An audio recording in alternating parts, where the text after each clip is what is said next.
everybody, and welcome to the Gallagher Grand Prix. It is again another round of the IndyCar series, and we are all set for what is going to be an absolutely fantastic day of racing. 7 winners in 12 races: McLaughlin, Newgarden, O'Ward, Herter, Ericsson, Power and Dixon. 9 different pole winners: McLaughlin, Rosenquist, Herter, VK, Power, Dixon, Newgarden, Rossi and O'Ward. An average starting position of only 5, 5th on the grid, 5.16, average finishing position of 9th, actually 9.17. We're in for what is going to be an absolutely fantastic IndyCar race. It's round 13 of the season. We are back home again in Indiana, the beautiful, beautiful Indianapolis Motor Speedway. We're on the road course. It's the Gallagher Grand Prix, and as per usual, alongside me in the commentary box, Josh Plays. Afternoon, Josh. How are you doing? While everybody else does Formula 2, we pass over to to IndyCar, to American racing. Good evening. The last of our coverage for me and you for today. Yes. Josh, and hope for a great race. I've got my track map, I've got pit assignments, and a spot guide, so I'm ready to go.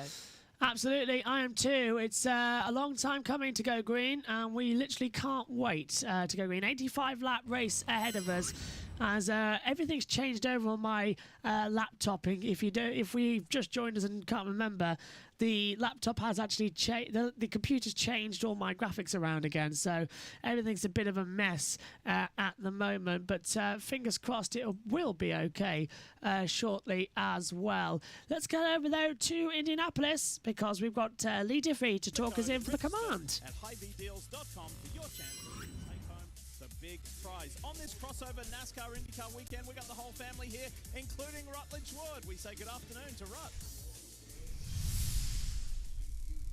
Lee, you know, AJ Foyt is a legend in the IndyCar world. 4-time Indy 500 champ, plus a Daytona 500 win, not to mention the hundreds of other races this guy has won. But turns out he also, besides his love of racing, loves wine. And here at the AJ Foyt Wine Vault on Main Street in Speedway, just moments from the track, you get a great sense of that history, not only of his racing, but his family's love of wine. So when you're up here in Indy, checking out all the spots, all the sites, you got to put this one on your list. You can come by, see some amazing pieces of his history, and learn about his family and their love of wine. It is such a cool spot. When we get back, we've got lots more here live from Indianapolis Motor Speedway. And of course, that will be in a few moments' time, as Josh Plays is still with me up here in the comms box as well here, as everyone else is going to the other series, as well as we put it, as well as we just wait to see exactly what's going to happen next. I'm trying to find the right timing graphic. Say again, Josh? 14 turns, 1 yard of bricks. We're nearly ready to go at Indianapolis has just popped up. Ah, that's a great one. I need to find lap counter. There we have it. I need to paste a new lap counter in as well, as everything has changed over a little bit. So we're just getting 85 laps is this race distance as well. Grand Prix of Nashville, that's next up just after this weekend. There's only 4 races of IndyCar left, as well as I see Josh's driver tracker is now in operation as well, just getting that all sorted out so it fits on my screen as well. Josh has done brilliantly to get that in operation once again. Down here, and I must admit, back home again in Indiana is going to be a fun one. This is going to be another great event, another great race. Keep our fingers crossed for more drama. Who do you think is going to win, Josh? I've gone for Will Powers, pick a winner. Just in the chat, Simple said, what time is the start exactly? 5:30, so in 10 minutes' time. Yeah, 10 minutes, because Synthil's in Indonesia, of course, at the moment. As well, and commentated this morning from Indonesia. And I must say, Synth, it's weird not us both being in the commentary box right now for the F2 sprint, but Megan Birch and Ian Birch are commentating that. I hope they are, because I can only see Megan's head at the moment, as I think she's desperately trying to keep something up. Ian is in the background in voice control. Ah, lovely. So they are all there still, as well as we get ready. Now we're going to have race control messages flashing up throughout the broadcast as well. Hopefully it will work, and it's not going to all disappear on us like it did a couple of weeks ago at the previous round. There we go. There's the driver tracker, all in operation. 85 laps remaining for the hashtag Gallagher GP. Saying that though, I think that little arrow that we use has disappeared.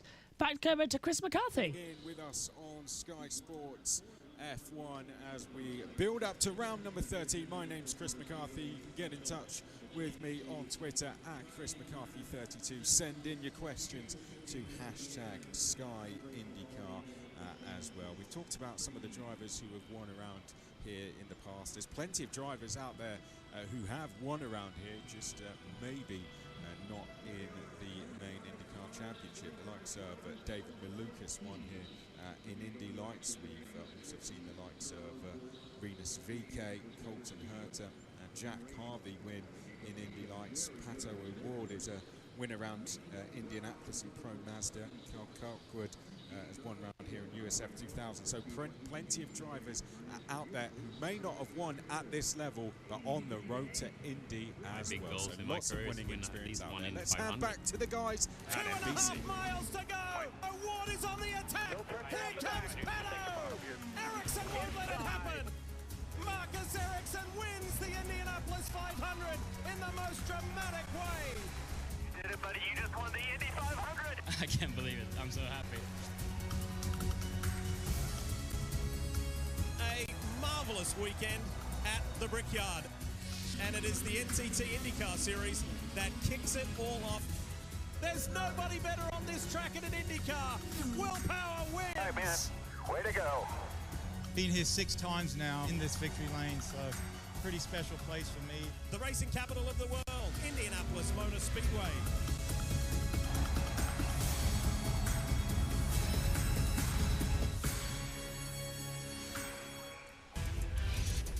Who doesn't love this place? We are getting ready to start here once again, back home in Indiana. It is the 4th event here this weekend because we have got the Truck Series, the Xfinity Series, the NASCAR Cup Series, we've got Indy Lights, and we've also got the wonderful IndyCar race that is about to scream into existence here once again on the road course.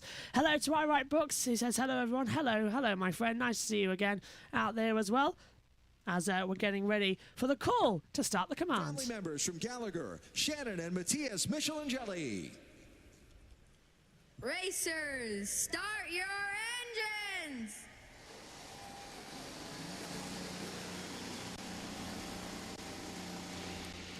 Just got a quick shot there of Scott McLaughlin. The command is given and we are underway. Here we go then, folks. It's time to strap in once again. Let's go down to the pit lane.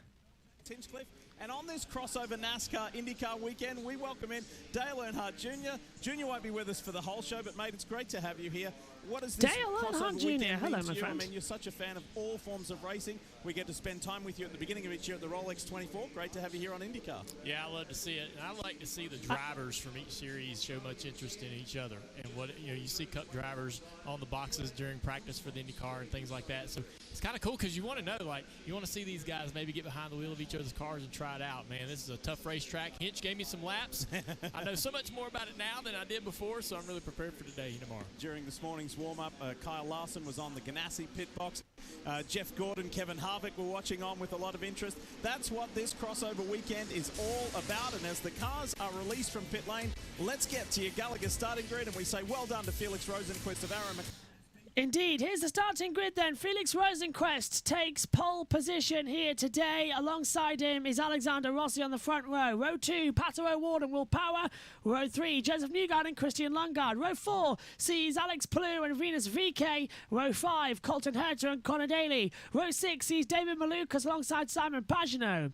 Row 7 of the grid once again sees Jack Harvey and Devlin DiFrancesco. Row 8, Scott McLaughlin and Helio Casneves. Row 9, Graham Rahal and Takuma Sato as well. The 10th row of the grid sees Callum Ilott alongside Scott Dixon. Again, row 11 sees further down with Carl Kirkwood and Roman Grosjean. Row 12 is Jimmy Johnson and Dalton Kellett. And Marcus Ericsson, the Indy 500 winner, starting from the back on row 13 in 25th after a problem in qualifying meant he had to stop out on the track. The sheer disbelief that I shared in that commentary box was unbelievable. unbelievable, because it doesn't seem that long ago at all, does it, Josh, that we were back home again in Indiana for all that action and for all that fantastic manoeuvres that we saw just a couple of months ago in the month of May. Can you hear me, Josh? Yeah, I just had to go get some paperwork. No worries. I was just saying as well about all the heartbreak and joy we had at Marcus Ericsson winning the 500 back in May, about how long it was. Should we hear from Felix Rosenquist talking to the boys? In this series all the time. Felix, what's the biggest challenge for you firing into the first corner on the opening lap? Thank you. I think obviously we want to get through. We have two cars as front two rows who want to get through, both me and Prado, and then try to use that as an advantage as a team. Copy that, but now your teammate O'Ward right behind you. You guys are friends off the track, but have you guys talked about what to do here in the first corner, first lap?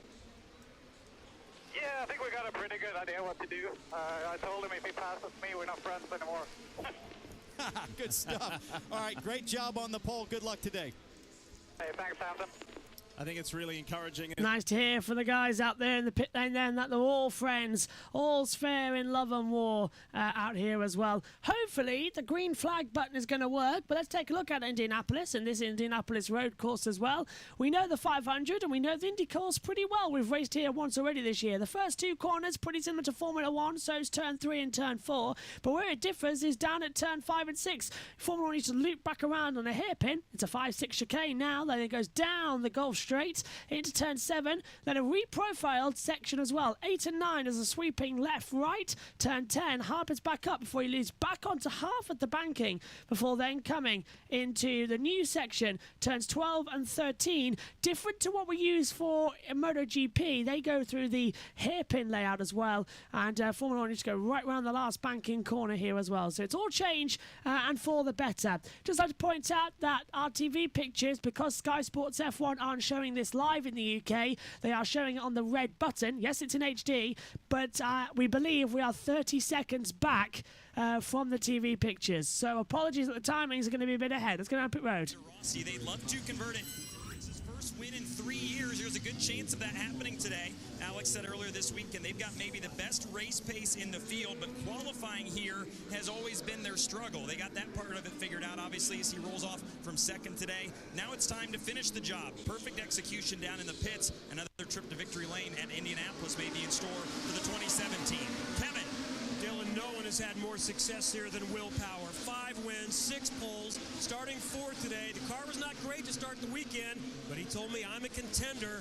And the driver known for his outright speed, he's second in the championship. A win today moves him to the front, but Lee expect all kinds of wild strategies that we'll explain as we move forward. It was crazy how Will Power yeah, it really was. As anyway, we're coming to the green flag shortly anyway here, as they're going to bunch up this time around. 85 laps, 200 seconds of push to pass to use. Figuring on all of that throughout the broadcast as well. It's the Gallagher Grand Prix, Nashville, then we go over to St. Louis, and then it's just 2 more races. Portland, followed by Laguna Seca for the Grand Prix of Monterey. There's an awful lot riding on this one as well. They need to get up. Marcus Ericsson is starting right at the back of the field. Joseph Newgarden could have taken the lead of the title last week, but he crashed. Now, he did fall as well from his motorhome and went to hospital. I'm delighted to tell you that he is A-OK and is, as you know, racing today, which is the best news possible. The green flag is out, so we are going to be waiting because they're just coming into the chicane for me and for myself and Josh here due to, for some reason, there's a lag on this Sky F1 red button as always. But we're coming to the green, Josh. This is going to be chaotic. This is going to be a great race. It really is, and I don't get why they've not put it on Sky Sports Arena, so I'm just going to have a look what's in there. Oh, it's a basketball. Yeah. Basketball for some reason. Apparently that takes precedence. Either way, it's time to go racing then here. It's Saturday afternoon. We're at Indianapolis on the road course. It can only mean one thing. It's time for IndyCar to drop the green flag. And it's going to be Felix Rosenquist with Pato O'Ward behind him. But Alexander Rossi, his future teammate alongside him. 3 McLaren drivers in the top 3. Green flag, away we go at the Brickyard. It's a good start from Rosenquist as Will Power immediately got shot off down towards turn 1. Power's dropping off the power up the inside. What a lunge there, and that's some Lundgaard who's come so far back, who makes the move. Lundgaard getting a great little manoeuvre there. Oh, and it's Roman Grosjean, I think. It's O'Ward. It's O'Ward. Pato O'Ward spun. Pato O'Ward has been spun round at turn number 1. You can't write this stuff. Pato O'Ward is round, and that is game over. Absolute game over. I can't believe it, Josh. Neither can I, and just popped up. Incident involving multiple cars is under review as we have a battle further back. That looks like Alexander Rossi with Venus VK. Oh, Rossi's on the inside. No, it's not Rossi. It's the other one. It's the Meyer Shank Racing. It's Rossi's in second as further down as well. So that would be battling with VK, trying to find the timing screen quickly. Simon Pagino in the Meyer Shank Racing falling further back. I thought it was Grosjean who went for the spin. This TV coverage is terrible. I don't know if we've got any graphics yet, because right now we're just seeing the pure feed. I've yet to see any graphics pop up for the race as Calamilo gets forced on the grass, and that's going to allow Scott Dix around the outside. It was Sato who pushed him wide. Sato again playing a bit rough around the edges as lap 1 is complete here at the Brickyard. Say again? Start under review. Start is under review. Tell you what, I'm glad that we've got a timing screen. I'm glad we've got this. Here we go. Look at Lundgaard right up the inside there, Josh. It was brilliant. Yeah, and here we are battling, and just a bit of contact from that looked like Will Power, but Will Power. And here we are on board with Will Power going into turn 1. Is there contact? Going through turn 2? Yes, there is. Yeah, big time. O'Ward just clipped the back of the rear Power tyre. nearly went into the back of O'Ward there. Oof, he clipped him, and he nearly went into the back of him as well. He really is taking this whole power to the max thing too seriously. I think, definitely contact. I'm hearing and start has been reviewed. No further action. Well, that's a brave call. I would have given a penalty there to Power, but the race is continuing on. Roman Grosjean there trying to go around the outside of Carl Kirkwood. I think he's done it as Carl's dropped down a few positions. Megan's shouting and screaming in the commentary, so I wonder if she's spotted something that she's being enthusiastic about. They're about to finish anyway. We are behind a little bit. Apologies for that, as I think we're just about finishing the lap that these guys are on. What's happened? Caution's out. Car 4, that is Dalton Kellett. I'm sure we'll get to that because we're behind on TV pictures. More dramas further back as well as they come through turn number 1 and 2. Scott Dixon's making up. Roman Grosjean battling with Kyle Kirkwood. We're not going to react to the yellows as that much because otherwise we'll know. But we know there's one coming as they're side by side. Up the inside, that's the 18 making a move up the inside line there as well of David Malukas. And nice drama, nice battles. They head through the 5-6 chicane, down the back straight away, down Gulf Straight. Yeah, here we go down the back straight, and that is Carl Kirkwood going round the inside of Takuma Sato, it looked like. So Sato... And there's a spinner, and it's Dalton Kellett. Yeah, that's what's happened. That's what's brought the caution out. Dalton Kellett spins it back around, and... stalls the engine. So Dalton Kellett brings out the first caution of the race then here with 82 laps to go of the race, and sadly that was predictable in many respects. Open, Pits are open. That's great news then. There's the double yellow for caution. Please slow down and do not exceed a lot of time, otherwise you will be in trouble with the race stewards. So caution is out. Yeah, that's a surprise. Rosenquist leads with Rossi, Newgard and Herta and Lundgaard. Lundgaard in the top 5. Here's Will Power and... Ooh. Power getting tagged by the inside of Will Power, hitting Malukas off the track, and involved in that was the 6 of Helio Castroneves. I think that was Castroneves' fault. He came out of nowhere, sort of dived himself between them like he couldn't stop. The brakes just wouldn't launch it, would it? It was just straight down.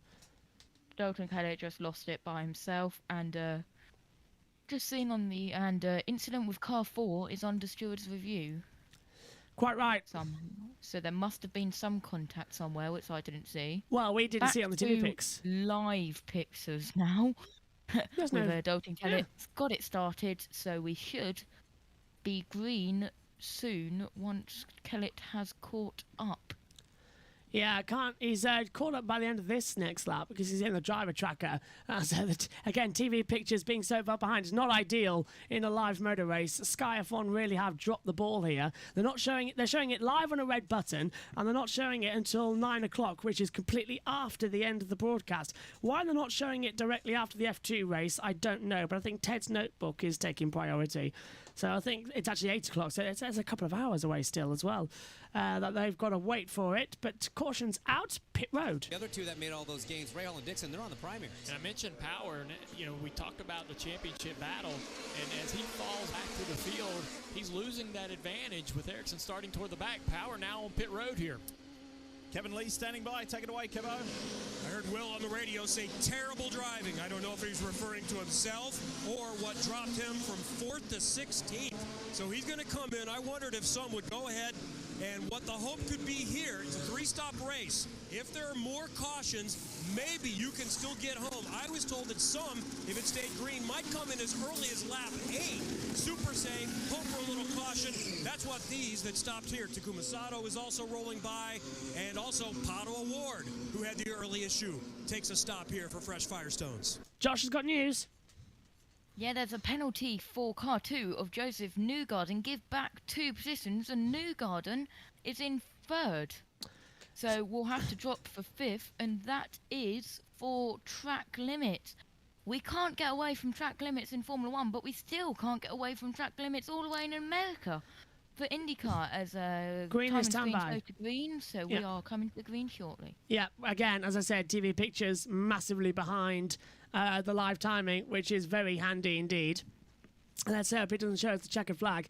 Thank you, Sky F1. But then again, if it's just one race and only one race, I suppose we can all put up with it. Let's get into the Welp, not an ideal first lap for Renus, said Synthel. RI Book says, picking Joseph Newgarden to win today. That was Adam who said that. So Adam says, picking Joseph Newgarden to win today. RI Book says, Jimmy Johnson if he doesn't crash. I like the old course without the additional portion to slow them down. I agree. The old banking part was great. This bit was added from MotoGP and then sort of just stuck. Okay, coming to green as well. Lap 5, ready 5, start lap 6. It's Rosenquist will take them. Green flag is out. The race is back underway. And Rosenquist leads them away. Rossi in 2nd position. No one going to go for a move out of the last corner. Down the start finish straight towards turn number 1. So Rosenquist, oh, never mind. Rossi's looking to the inside line. Rossi goes late in the brakes and takes the lead, but goes way too deep. Does he lose a position to Colton Herta? Herta looks around the outside line, and he's done it. Herta takes 2nd position away from Rossi down at turn 1. Yeah, a good attempt from Rossi, but just was a little bit too late on the brakes and just come up. Incident with car 4, Dalton Kellett, was understood review and no further action is required. Down the straight from turn 6 to turn 7, and that is that's Francesco by Rahal. Yeah, Rahal's going up the inside trying to pass him. That's a bit much. And here's Scotty Mack right behind. So, oh, it's Palou. It's Palou. We both got it right. It's Palou with a similar colour scheme to Graham Rahal. And Graham Rahal's normally blue and white, but this week he's green and white. So Rahal's green and white this weekend, and Palou's silver, bluey, whitey as well, which makes it confusing. Okay, so that was Palou having a go on Devlin Di Francesco. Jimmy Johnson. Say again? Normally Jim. Thankfully, and here is Jimmy Johnson in going blue. In blue. That is with Marcus Ericsson. No, it isn't. I'm looking at the timing screens. That is with McLaughlin passing Palou into turn 1. See, this is the problem with timing screens being too far ahead of the TV pictures, and we can't pause them either like we used to be able to, which is really annoying because we used to be able to, when this happened, delay the timings. In fact, I'm going to see if I can delay the timings. Oh, I can. Josh, we can delay the timings.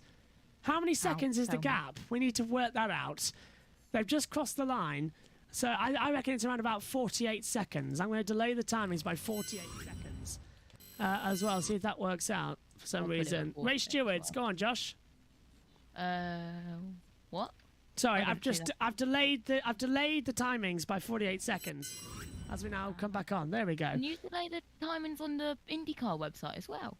No, not sure. Don't think you just can. Timing 71. Just timing 71. Where are we? Rosenquist just crossed the line. It's 52 seconds behind live pictures. That's how much it is. So 52 seconds to put a delay on, and that'll work like a charm. There we go. So now the timings are now up to date with what we're seeing on the TV pictures. Hey! A bonus point for ingenuity for myself and Josh, please, because now the cautions aren't spoiled for you at home. They're not spoiled for us either in the commentary box, and we get to see great action and great racing. So I think thumbs up for that. As here comes Herta on Rosenquist. Herta dives. Yeah, he's going for the lead on the inside. Go on, Josh. Yeah, Herta on the inside of Rosenquist at turn 7, that looked like, and Herta takes the lead of the Grand Prix of Indy. So Herta takes the lead once again with a brilliant move up the inside line. And once again, another controlling strategy. So Herta leads just like he did back in the beginning half of the season as Rossi now passes Rosenquist. It's all going wrong for Felix Rosenquist out here today. He's dropping further back, and even more back. As we're just taking a look to see if this timing screen crossing the line is Herta leads. Yes. Timing screen is delayed as well. If you want to sync up, Josh, make sure your timing screen is at 1:11:30 in the next 3 seconds. 1:11:27, 28, 29, 30. We're synced up. As up the inside, Scott McLaughlin makes finally the move on Devlin DiFrancesco in towards turn number 1 with a wonderful move up the inside line. So, yeah, 52 seconds back. That's nearly a lap around this track. So, Sky F1 are getting a big no-no from me. But at least Megan looks like she's having an interesting time with the F2 sprint race as we're covering this one. As the race continues on. Let's go back then. Lee Diffie's got news. I think we're going to head down to the pits in a second as well. So, we'll keep an eye out as Alexander Rossi is closing in once again. No, there's no one there, actually, so they're still going on at the moment. 77 laps to go. It's lap 9 of 85 as they come across now. Herta leads, 1.173 seconds is the advantage at the moment. And Herta's just done a 1:11.905 as he crossed the line. Pagenaud pits. Interesting. Why has he come in? Yeah, he has. So Pagenaud pits from the first time. He's used about 12. I'm trying to work out now. He's used 12 seconds of push to pass, has Simon Pagenaud, in that race. So he was trying to close back up again. It hasn't seemed to work out all too well.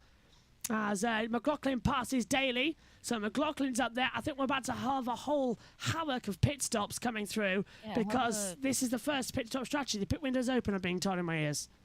Yeah, just have a look at the timing screens. Push to pass, Colton Herta on 135 seconds and Scott McLaughlin on 137 already. How on earth has that happened as well so quickly? It's like it's only got 200 seconds as well, and it's not a long race here as well. This race does get long. It sweeps back in as well, so they've got to be careful and got to take the time. Herta then continuing on.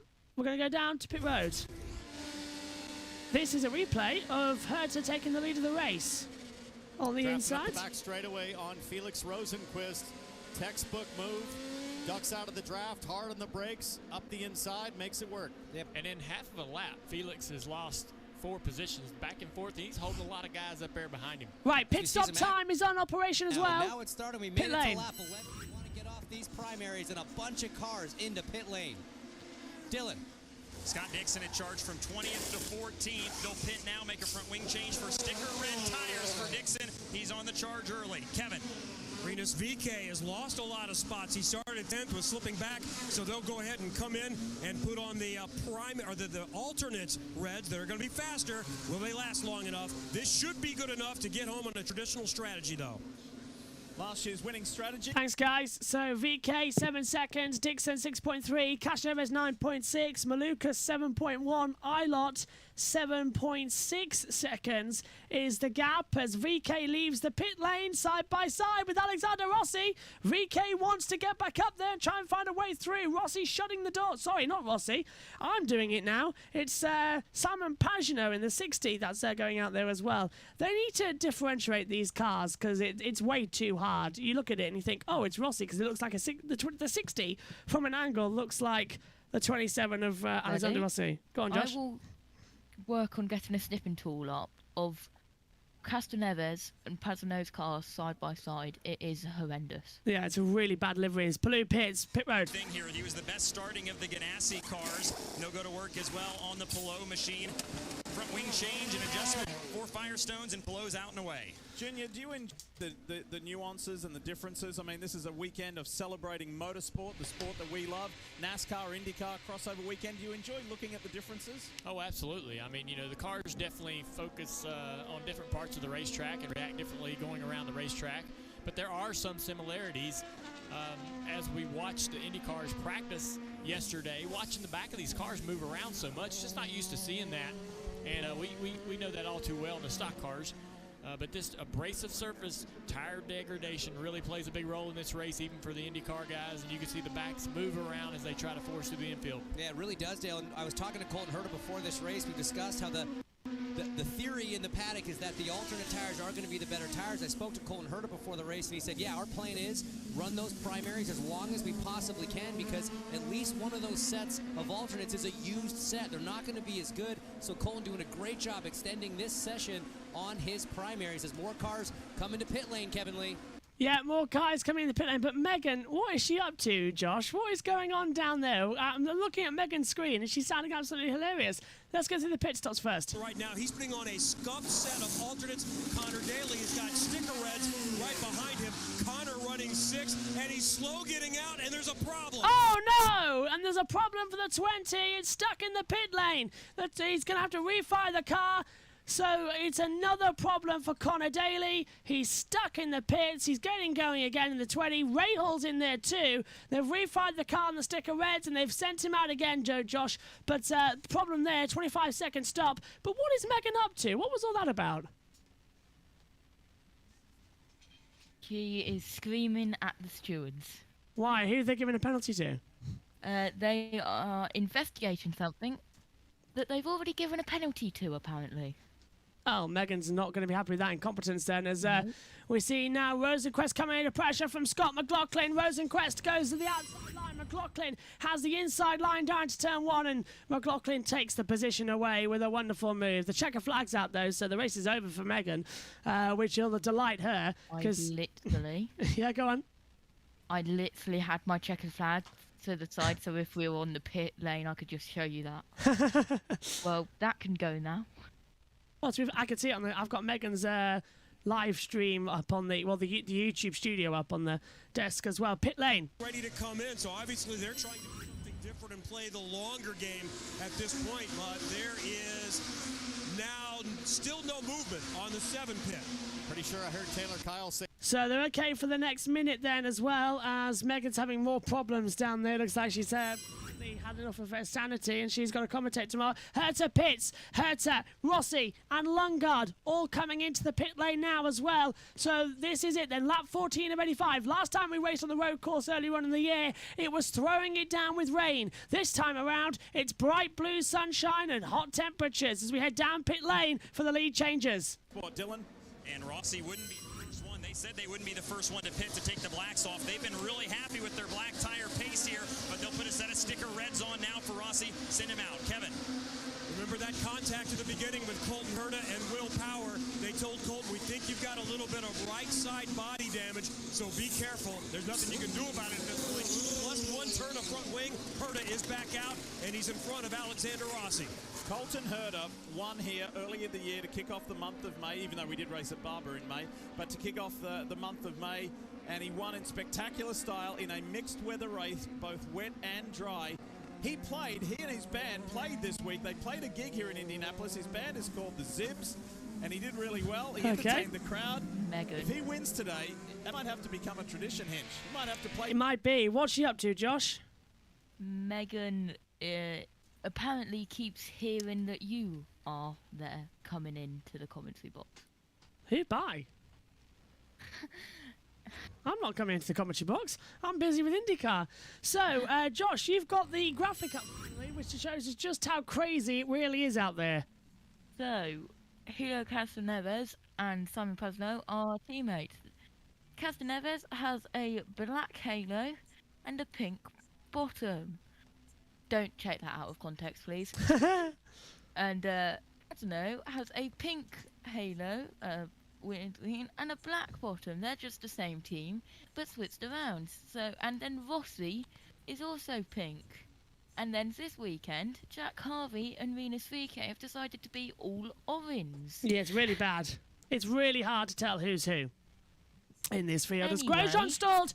Grosjean, in that yellow and red car we were on about, Grosjean has stalled in the pit lane. Car code got an 11.1 second stop. As Devlin Di Francesco's under pressure by Graham Rahal. Graham Rahal goes on the inside line at turn 1 and makes the move. So yeah, the 29 car, which is Devlin Di Francesco, which is an Andretti car, and the 28 car, which is also an Andretti car, liveried pretty much nearly the same, causing amounts of problems in there. All I know that if I see a full black car, it's Kirkwood. Yeah, it's Ooh, pretty there's a easy. penalty. Oh, go on. Who's this penalty for? Tatiana Caldron, of course. Not in this Warning. weekend. And post-race monetary fine for car 20, which is Connor Daly, assisting car leaving the pit box. So that will be the same for Romain Grosjean coming up then, because he had that penalty beforehand. So that's going to be a pretty interesting situation to find ourselves in later on when Grosjean comes through. So McLaughlin leads this race. Ericsson is second. Johnson third. Power fourth. Sato fifth. O'Ward is in sixth as well. And I told Megan to sign off 3 minutes ago, and she's still talking with Dad. So that says something on the F2 broadcast. 69 He's laps to signing go. off now. Oh, great. 69 laps to go then here at the Brickyard. As they come through the field, continuing to circulate. As apologies, by the way, we missed the national anthem and the invocation, but we were doing Formula 2 starting. Make sure that got off okay. Then IndyCar could come on very late, which I think is normal, isn't it? Anyway, let's say back as well as the field continues to spread out there as well. Let's go back then as we look at Indiana, the beautiful city out there as well. Let's go back over to Lee. The Speedway, the Indianapolis Motor Speedway. We say thanks to our friends at Geico for this beautiful aerial coverage. Look at that. The big track. And in the middle, that's where we're racing today and tomorrow. So IndyCar race right now with the Gallagher Grand Prix. The NASCAR Xfinity Series race will follow us here this afternoon, and the NASCAR Cup Series race tomorrow. Let's show you the difference on pit lane, Junior. Look who did what. It was very promising for Colton Herta, and that's powered by NTT. Yeah, you see the in-lap there, 2/10 to the good for Colton Herta. Time on pit lane, about another 2/10, pretty close between the 26 and 27 crews. But the time in the box, sorry, that's 3.5 So again, a little bit better all around, and Rossi just marginally quicker, 2/100ths better. So overall, a 7/10 gain. You see a little bit more of a gap than we saw coming into the pits, and that's all powered by NTT. And it just shows you, we talked about how important these pit cycles are. For the most part, that's a pretty close gap. It's a pretty even match between these two. And look, yeah, it is at the moment, isn't it? As the field continues to go around and continues to break. 60 something laps to go, and I think are we frozen? No, I think it's just the internet wasn't lagging up there. We're all fine. Oh no, what's happened, Josh? Are we all good? Thumbs up. Okay, Josh gave me the thumbs up, which is good. I was trying to give you a thumbs down saying, no, we're not, we're good. Okay, we are good then. That's good news. 67 laps to go. McLaughlin leads the way by 13 seconds as things currently stand as well. He's had an interesting couple of stints then at the moment. The reason we're not on the main cameras at the moment is because we're waiting for Megan to come in so that I can have my headphones as well, which is interesting. McLaughlin... That mean I'll be able to hear you perfectly again. No. Oh. Yeah, I know. It's just slightly annoying because that's not... Actually, it could be if I tell her to bring me the bus mixer, but she probably won't as well. As Scott McLaughlin continues to run through. Is he going to box this lap? No, he's not. McLaughlin's run 19 laps on the alternate tyre, Josh. That's insane. And Jimmy Johnson's up in third place here at Indy. Yeah, and that's quite a long stint, 19 laps. Now Yeah. 20 laps on those alternate tyres. And Johnson in third. As if we go back into the chat, I Like Books said, Jimmy Johnson, if he doesn't crash, well, it's looking good, but it's still only lap 20 of 85. There's 65 more laps and chances to crash. Absolutely. There's always drama. There's always something going on, but McLaughlin's leading the way. Right. Junior's about to leave the box, so I'm going to give that opportunity to go get the correct stuff. So back in a sec. Happened to him. He deserves it, you know, because he does so much for others and impacts so many people's lives through all the things that he does through charitable initiatives and so forth. But just a solid person, and we want to see him succeed. He wants this so badly and puts in the effort. Couldn't have said it better myself. He is such a great guy. As you see the Firestone telemetry, and I watched Jimmy Johnson's hands here. The adjustment he just made with his left hand. Over a year ago, what I see is way more confidence. He is so deliberate with the corrections. He is so confident with what the car is going to do in terms of kicking back on a road course. And let's face it right now, guys, he is behind the championship leader, Marcus Ericsson, a former Formula One driver, and he is only 3 seconds behind Marcus Ericsson. And you see Scott Pruitt right there, who's pretty much driver coach for Jimmy, and Scott sends me text messages from time to time on how Jimmy's doing, or what, maybe they had a good moment or a good day, or some progress was made. See Bubba Wallace on the stand watching as well. Trying to get a little bit of insight into the IndyCar world. Cool to see Bubba there. And Blair Julian was the gentleman in the front there in the black shirt just ahead of Bubba. That's Blair there. Spent 20 years with Scott Dixon, the PNC Bank Honda, and now has been guiding Jimmy through this season. And Pato O'Ward has another incident. Remember, he got turned at the first lap from Will Power. There was contact between Herder to Power, and it was then transferred over to Pato O'Ward. What happened to the Mexican driver? Let's have a look. Just misses the braking zone of turn one. Smoke in the rears in the braking zone of turn one. Usually you'll see the car slip and slide a little bit. When it flat locks up like that, and you can hear it, Towns, on the onboard. The engine just dies. He flat sticks the motor there. You know, you very rarely see full tire smoke coming off the back of these things. If we were to stay on the onboard, you'd probably see Pato O'Ward reach down with his right hand, start cranking in front bias, try to move that distribution to the front axle. What a weekend we are having on this crossover weekend. NASCAR, IndyCar, and we've got Dale Jr. in the booth with us for a little bit longer. It is a great time at the Brickyard.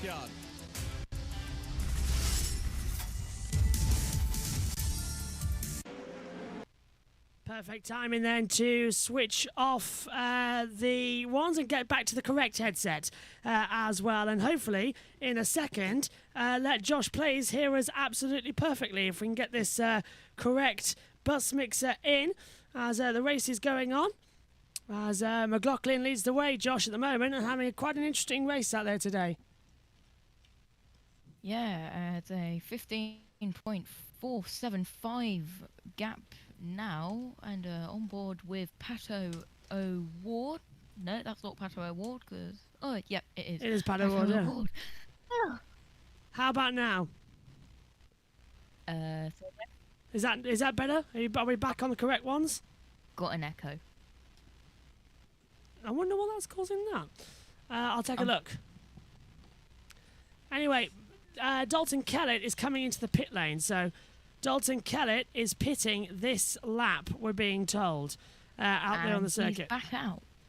Oh, he's gone straight through. That's bizarre. That's really bizarre.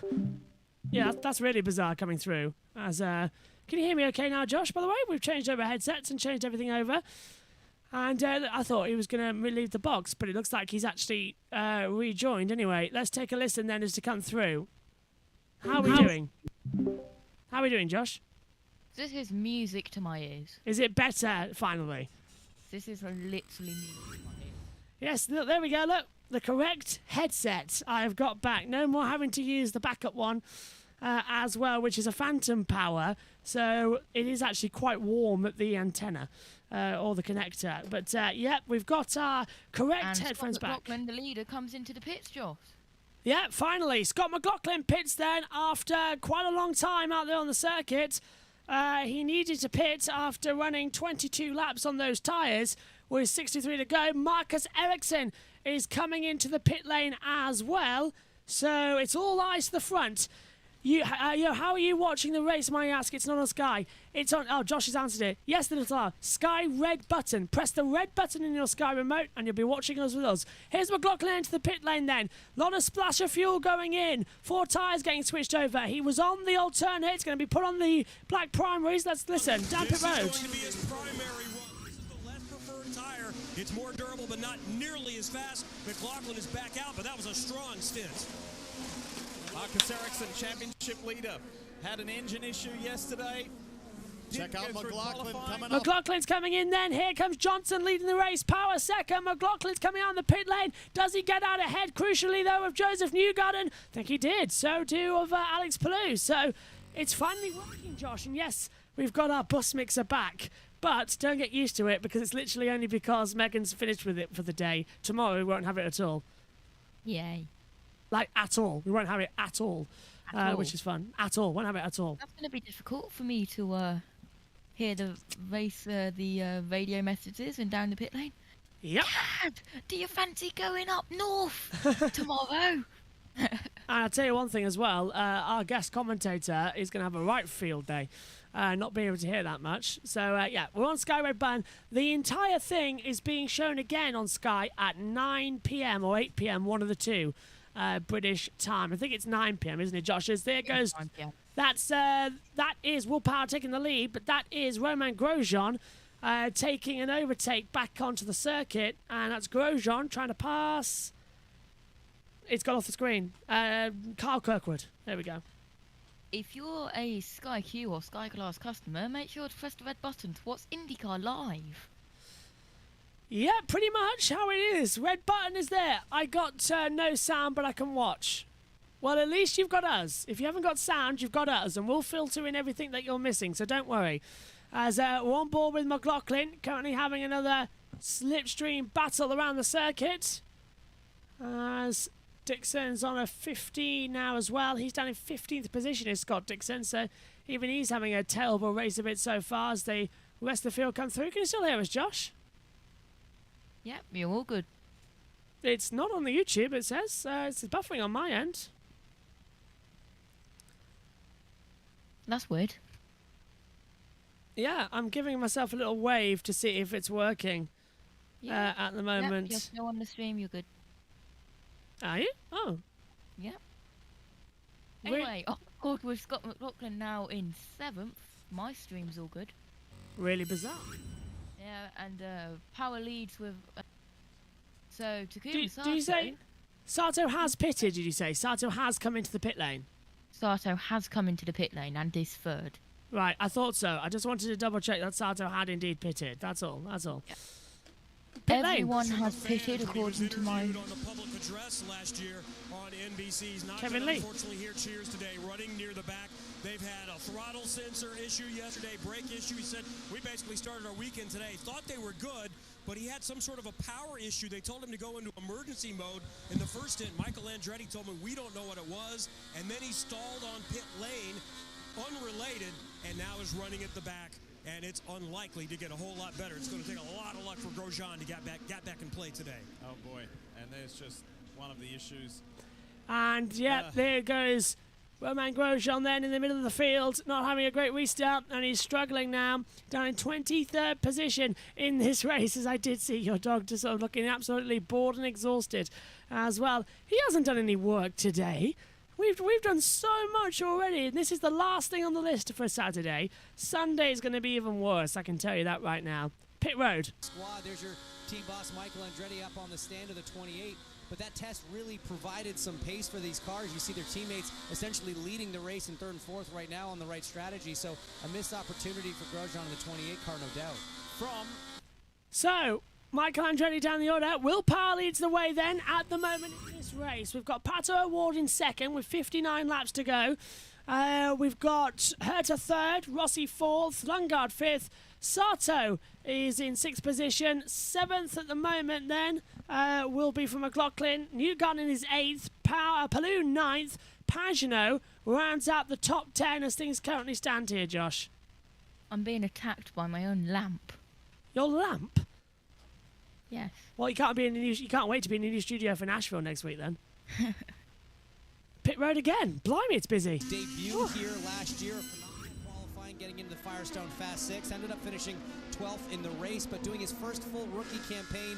He's kind of been the silent leader of the rookie battle all year long, but David Malukas has been coming on strong the last few races as we see Colton Herta easily clear the 5. What did you say, Townsend? Saving fuel. Mad fuel. And then over the Iowa weekend, going back to the rookie battle, a phenomenal weekend for David Malukas, and brake problems on the number 30 for Christian Lundgaard on Sunday put him out of that race. The battle came down to just a handful of points, and now he's come back here, really made a statement, back in the Firestone Fast 6, essentially running third on the racetrack. And there's David Malukas being passed by the championship leader. Yeah, Malukas being passed by Marcus Ericsson. Ericsson started at the back. Now he's up into 17th position, mind. So there's an awful long way for him to go yet. There is 28.8 seconds behind the leader, Will Power. And Ericsson's now going to hunt down a certain... Yeah. Hang on. Let's say... David Malukas. Crossover weekend. Dale Earnhardt Jr. is leaving the box. Weekend.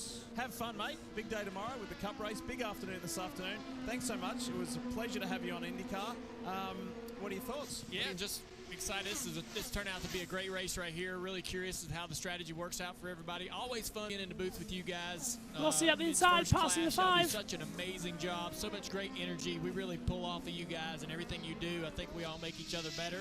So a great experience for me. And I'm going to come to your defense on behalf of Hinch and Townsend for your IndyCar brethren. Your partner in crime, Mike Davis, was totally wrong on the Dale Jr. download this week about the payback from Hamlin to Ross Chastain. What was Mike thinking? Come on, Mike. No, we got to talk to Mike about that. By that way, keep that up, please, Dale. That makes for good podcast. Good stuff. There's Junior. He's off for a break, and you'll see him later this afternoon. Okay, so Dale Earnhardt Jr. leaving the box now as well from NBC. We are on lap 29 of 85 here. 56 laps to go at the Brickyard on the road course here for round 13 of the NTT Data IndyCar Series. It is officially called the Gallagher Grand Prix. So the Grand Prix of Indy, or the Gallagher Grand Prix, which is surprising, but it's the second one of the year. Go on, Josh. Who let Matt Gallagher get his own Grand Prix? So I want to know, that's what I've been thinking every time I say Gallagher. Who let Matt get his own race? Anyway, here's Will Power leading the field now by 4.1 seconds. He was a previous winner at this circuit, but looking good. And apparently, Joe Samaniego, who is he's collecting his wife and his flight's been delayed, but he's made it to Portland International Raceway to watch the motorcycles. So every cloud is a silver lining, my friend, and hopefully, Joe, you're having a lot of fun out there as he's watching probably this as well, as we ride on board with Christian Lundgaard running in 4th place at the moment. Josh, down towards turn number 8, or 7 I should say. This is 8 and 9 chicane area on the track, and Indy Road Course has changed a lot since the F1 days, and I think it would make a great F1 track again. Really great F1 track. Oh, don't get me started with a 4th American Grand Prix. Now, let's get this one to replace Las Vegas or Miami. Proper racetrack. Yeah, proper racetrack. And F1 racing on the Yard of Bricks again. Yes, please. As Pato O'Ward in 5th. Car number 5 in 5th comes in the pits. You've got muffled now. It's like you're a bit too quiet. That's something I've never thought I'd say. Anyway, as it comes through, Rossi... What about now? That's better. O'Ward pits then. So O'Ward comes into the pit lane early on in this one. The reason F1 doesn't race in Indy is safety reasons, the bank turn mainly. Well, they did race there, and the only reason they lost it is because of the fiasco in 2005. Due to that corner, yeah. But they want to get back on the road course again, but with the modified that MotoGP ran out. But MotoGP ran here with an oval turn for a year, then they built the infield section. Like that. O'Ward pits. Hang on, where's the camera button? There we go.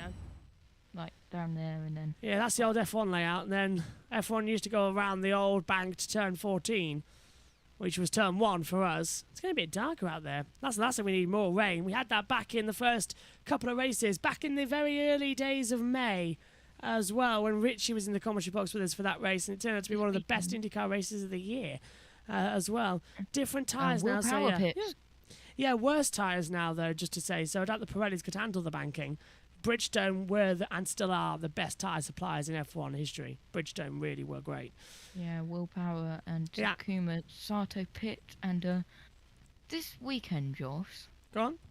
Is the weekend this year, which I've printed the most notes out. And guess how many notes pages I've printed out? How many? I've printed about 40 or 50. How many about you? For the whole weekend, 5. 5 notes? Yep. Blimey, that's not too bad, actually. Let's listen to Pit Rose. First caution after he got stripped off at the beginning and fell all the way back. One for each series, I suppose.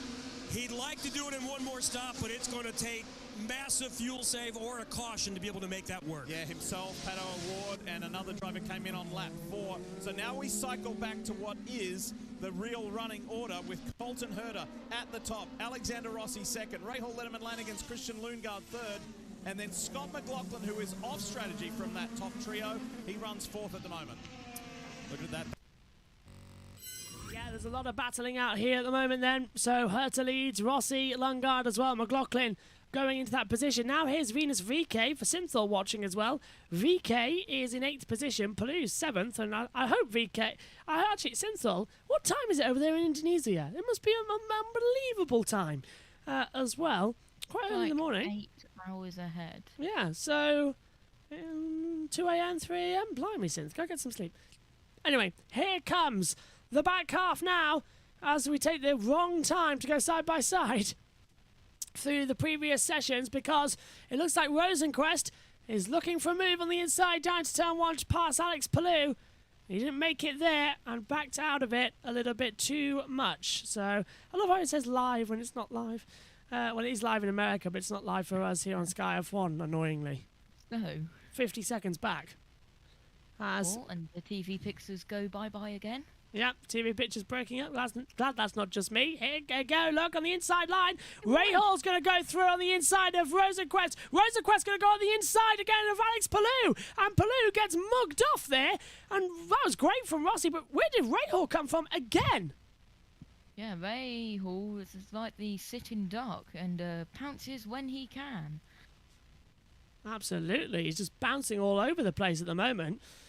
So, again, on the inside line, Rahal going for the move now on the inside, down at 10, 13, and 14. He makes the position. He gets ahead of Alex Palou, and Palou's diving to the pit lane. That's why. So, Palou was already going to come in for a scheduled stop. Now, Alex Palou has been officially now announced that he is being sued in the High Court by Chimp Ganassi Racing for contract breach ahead of next year. Not good. Here's the radio pit lane. Excellent. So they've got a set of sticker He's in big trouble. Pit lane. Give him a set of sticker reds at the end if they need it. But Alex said that they felt like they were okay on the reds this weekend. So this has been a negative downturn for them as pace-wise. So sticker blacks on for the 10. You know, Palou said he... So Alex Palou then on the reds. Sorry, is it sticker blacks? Yeah. No, our lots aren't there on the red tyres according to my screen. And it's black tyres there. Well, if anybody can help Deluge, because my memory's just gone. Lot is on my screen on the red tyres. Yes, I lots on reds, and Palou's just pitted to primaries. Forgot that the other timing screen isn't delayed like this one is. I need to look at the other one as we come back in. So Ilot's pitting as well, and that's going to drop him down the order. But then again, he was already so far out of it anyway, sadly. On the road. Oh, pit lane. Pits, but 10 laps into McLaughlin's stint, that gap is shrinking, and Newgarden's 20 laps in on his reds. But McLaughlin can short stint these blacks. McLaughlin's in the window to make it on 2 more stops, meaning he could bail out now, come in and red to the finish. Kevin, what do you know about Newgarden's situation? Let's check in with the team. Tim Cindric and Joseph Newgarden have been talking about how the tire's forming and the strategy. Just wondering what your thoughts are on that other set of U's. They might not be too bad. This set hung on okay. It's just hard to say. Either that or blacks, and they seem to be a lot faster than blacks right now. Yeah, I would agree with you. A lot more grip on these. So they like the reds. I've heard a couple of others. They say we want the primaries. That's better right now. By the way, McLaughlin did say if Newgarden gets up to me, I know he's got the better tire right now. I think McLaughlin is going to help out his teammate if he gets on his rear wing. Townsend, Hinch, how did you like that two-way? Oh, slow car. And this is not good for Simon Pagenaud, who is slowing on the back straightaway. Save. And I think he's run out of fuel, Josh. I think he's run out of fuel. Pagenaud's in trouble. I wonder if this will cause a caution. And they're all going to pit. All going to pit is a good idea. Here comes VK, Rosenquist, Rahal, Di Francesco, Dixon, Harvey, and Ericsson, and more all into the pit lane. And oh, that's tricky. Stopped. Oh, and up the inside, that's Scott McLaughlin making a move. And that is, I can't tell who it was actually. That was on Joseph Newgarden. So McLaughlin. No, Newgarden passes McLaughlin. They've swapped over positions. That's in a dangerous position to me, Josh. I wouldn't be surprised if we get a caution for that. But this is green flag pit stops. VK's in. Rosenquist's in as well. And this is going to be close. Dylan Welch. Taking a look here at the middle of the race cars. We got Rosenquist and VK in, Kevin. Oh, good stop there from Rosenquist as we can't hear from Kevin. See Colton Herta come down to his box, but he's near pit out, waiting and watching, and Herta hasn't shown at this point, so we're still waiting for the leaders to make their way down to pit lane. Oh, drone cam. Connor Daly is going to exit. Guys, did Colton Herta get the call? Did he Herta's come in. Oh, remember Mid-Ohio, they missed getting Colton Herta in. Rossi's And in, that's though. caution. Now Colton Caution's Herta's out. So Yeah, caution's I think out. they missed a chance the first time. IndyCar leaving things open until everybody's had a chance, and there goes the caution. But this goes Caution's out. like we saw at Mid-Ohio. I disagree with how they're doing this. Now, these guys do not have to do an outlap where so many others did. I guess all the cars that just came out, they didn't really do an outlap. There's not a perfect solution, but I disagree. This is the most fair. Are the pits open, Josh? The pits open. Somebody was able to duck in. It's totally unfair. Wow, that was closed, but they'll be all right exiting. So they, yeah, okay, because they were in the pit lane when it was open. When it was open as well, they can leave it. Okay, Herta was a 7.1 second stop, and Newgarden gets jumped by McLaughlin. McLaughlin got that place back, leaving the pit lane with a wonderful little switchback. That's what we like to see. As the full course caution is out again for Simon Pagenaud, and as Josh points out, a marker of doom moment as well. Herta leads from Rossi, Lundgaard, Power, Johnson, Newgarden in the top 6 at the moment. Nicely bunched together under this caution. It's the second caution of the Gallagher Grand Prix. This one for Simon Pagenaud. Ran out of fuel in the Sirius XM Auto Nation Honda. And we're going to take this opportunity as well to have not a bit of a break, but to do something that our wonderful guys at USRN do. And they said, please do it when you have the chance.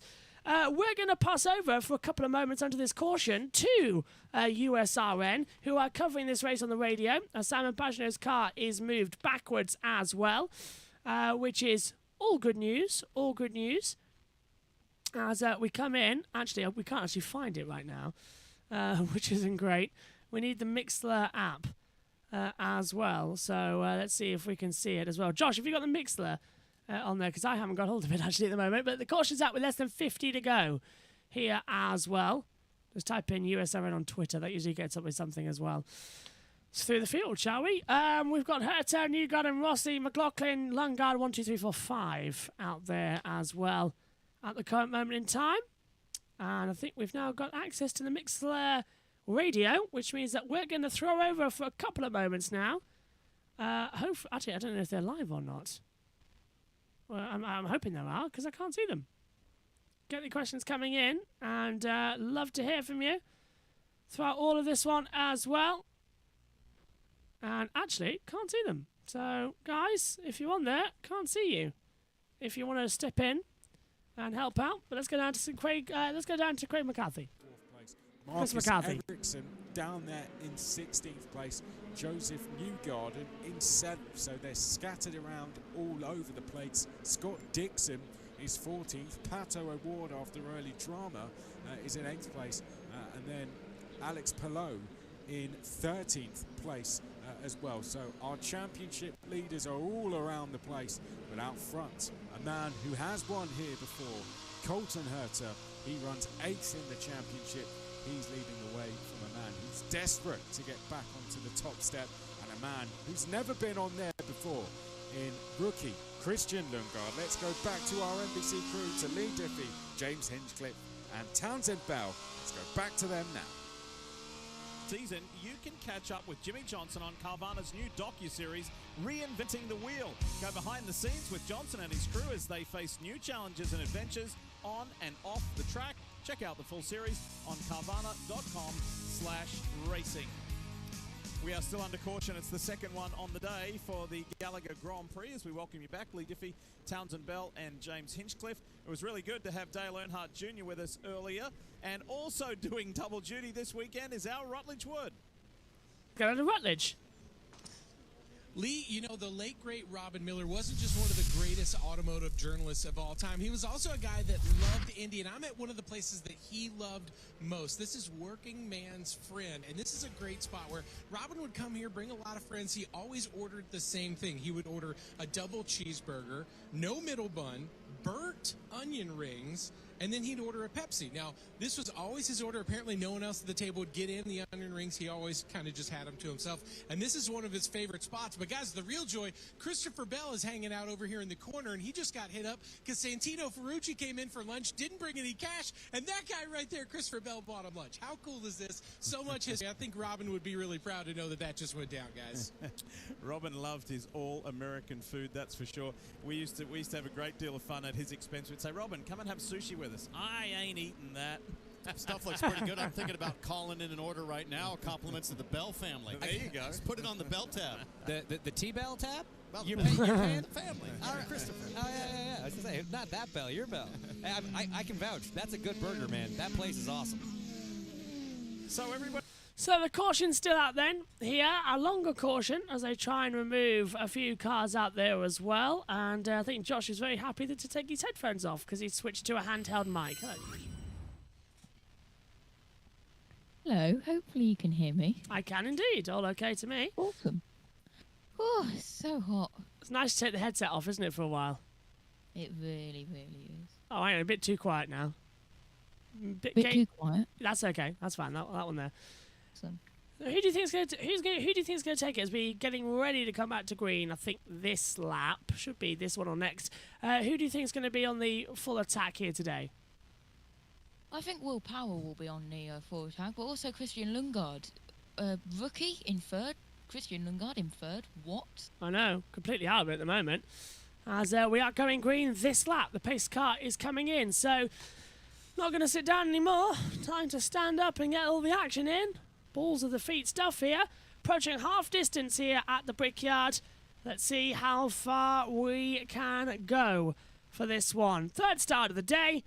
F for Pagano, says the little owl.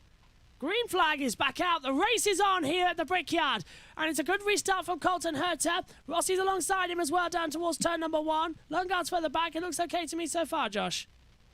Yeah, it does. And side by side, this feels really weird with the earbuds commentating because they're not good sound. That is Scott McLaughlin. It looks like going round the outside. Ericsson and Devlin. Yeah, look at Ericsson. Devlin Di Francesco further back.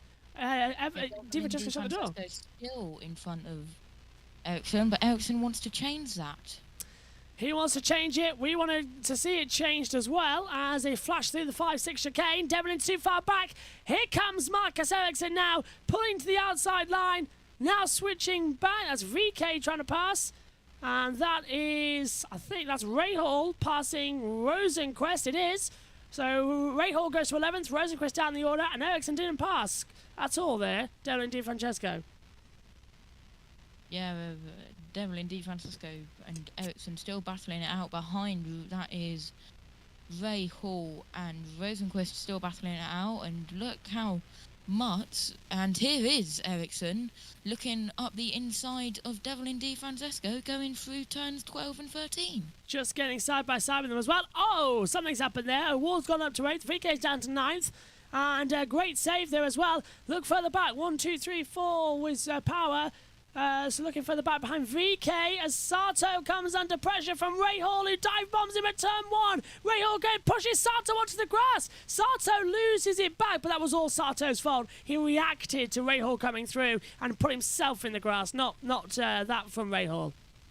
Yeah, Sato's now wanting to get the position back, and there goes Devlin Di Francesco straight up the inside of Marcus Ericsson again, and on board with the Hy-Vee of Jack Harvey, I believe that is. Yes, Ericsson's close to the door. Ericsson dives bang on the inside line. Devlin Di Francesco doesn't make it through. Jack Harvey sweeps around the outside of the championship leader, and Ericsson's really in trouble now, dropping down positions after starting at the back. The championship as it runs is a horrible situation.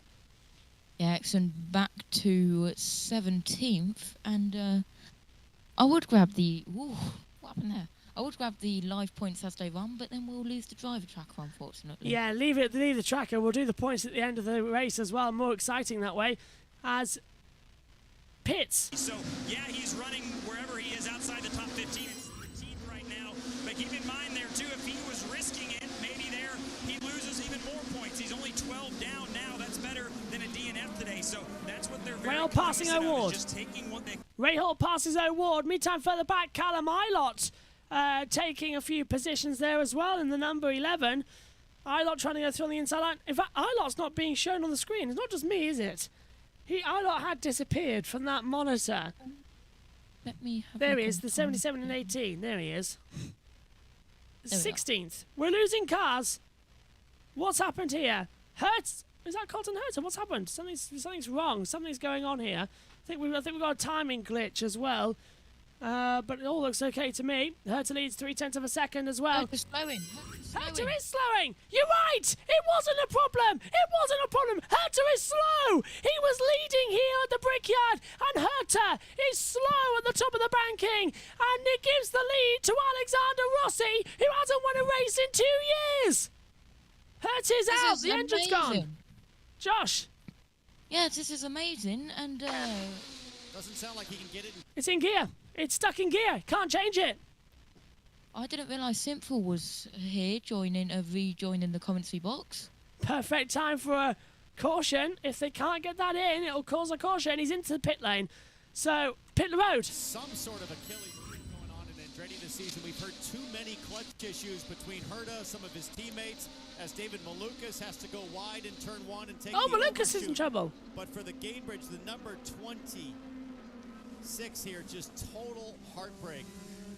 So there's nothing I can do. I'm emergency mode. I'm off emergency mode. There's no gears. It's gone. Nothing I can do.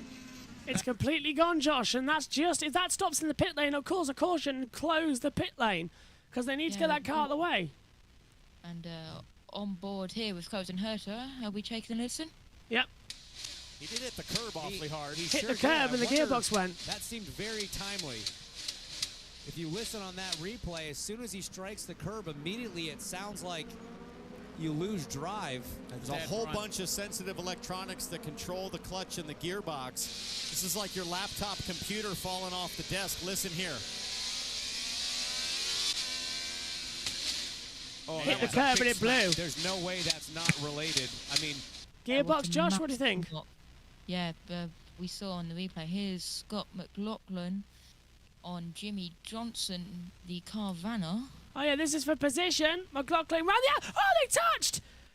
They touched! Front wing to rear tyre and Hurt. Oh, that's difficult. Hurt to stop right on the inside of the pit lane.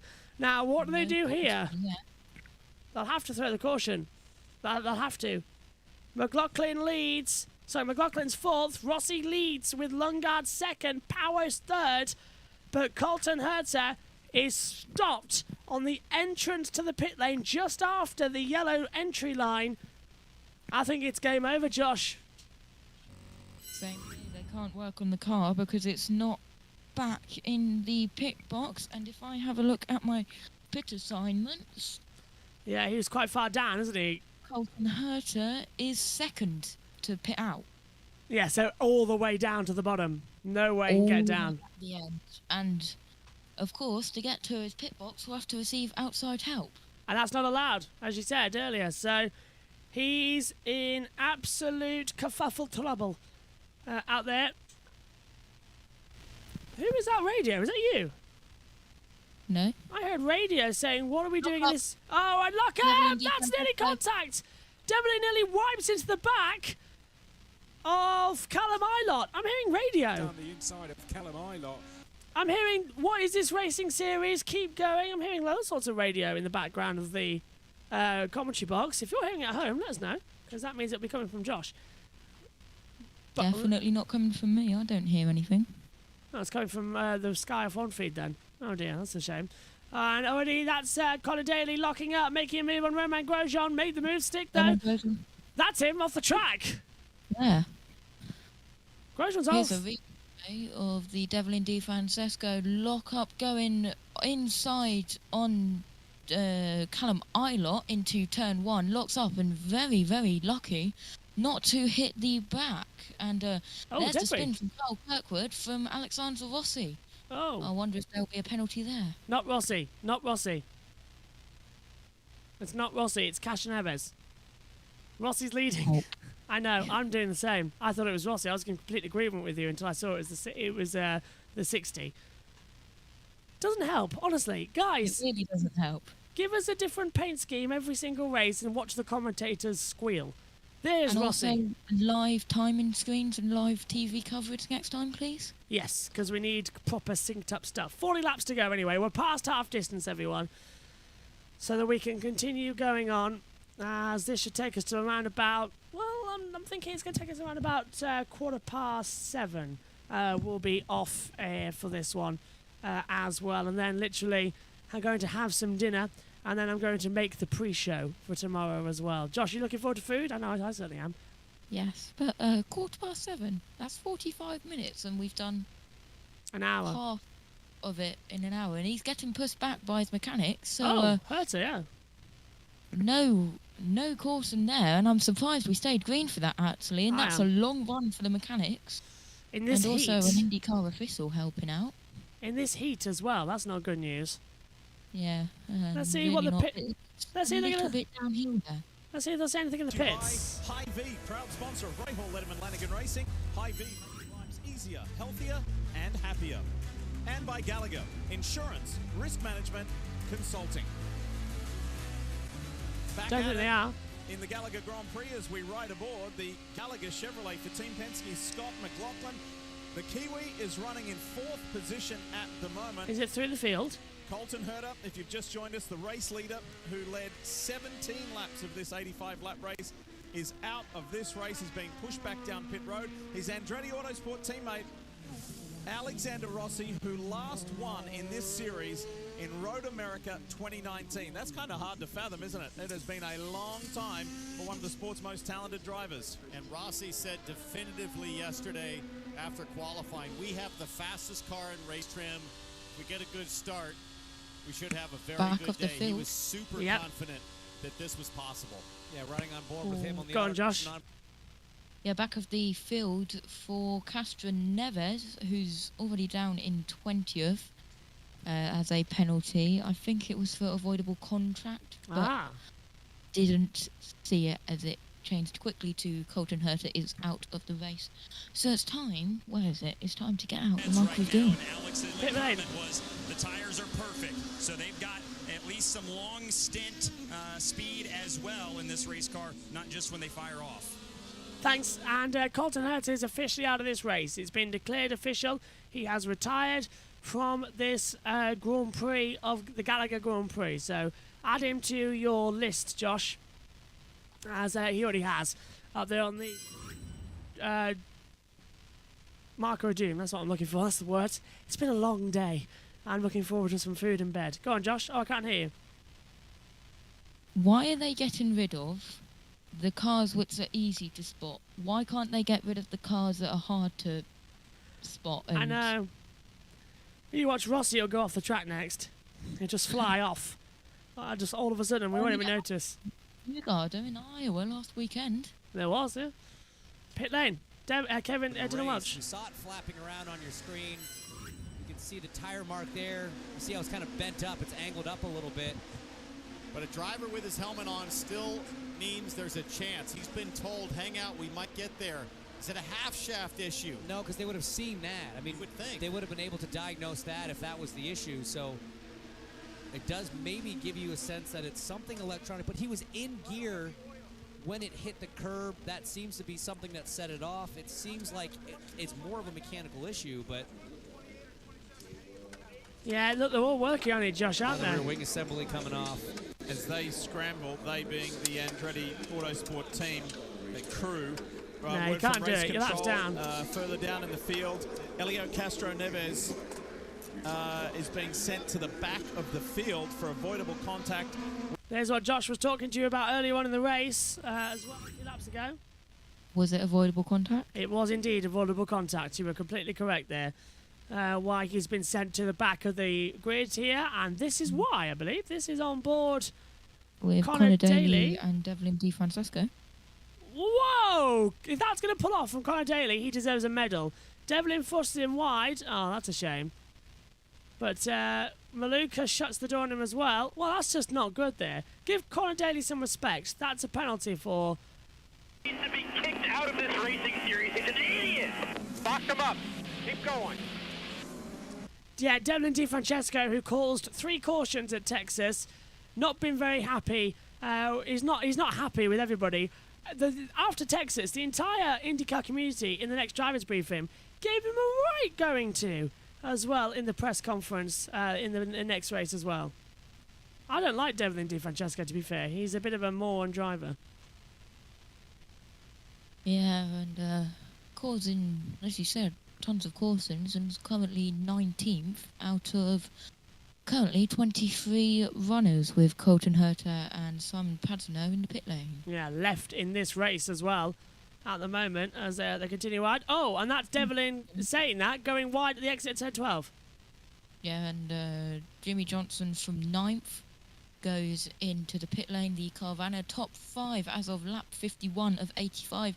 Alexander Rossi in first, Christian Lundgaard, the rookie, in second, third Will Power, my pickle winner, and Scott McLaughlin in fourth, and Joseph Newgarden after the crash out of the lead and then the fall in fifth. So, as they come back through, we've got 34 laps to go. Do you see why I now said about 7:15? Because the first race, the first hour, we had 3 cautions. So if we don't have that, we'll be done quite quickly in this race. So I forgot about the cautions. Yeah. I've got a new shirt on, by the way, today. A shirt that I bought for Primark for £1.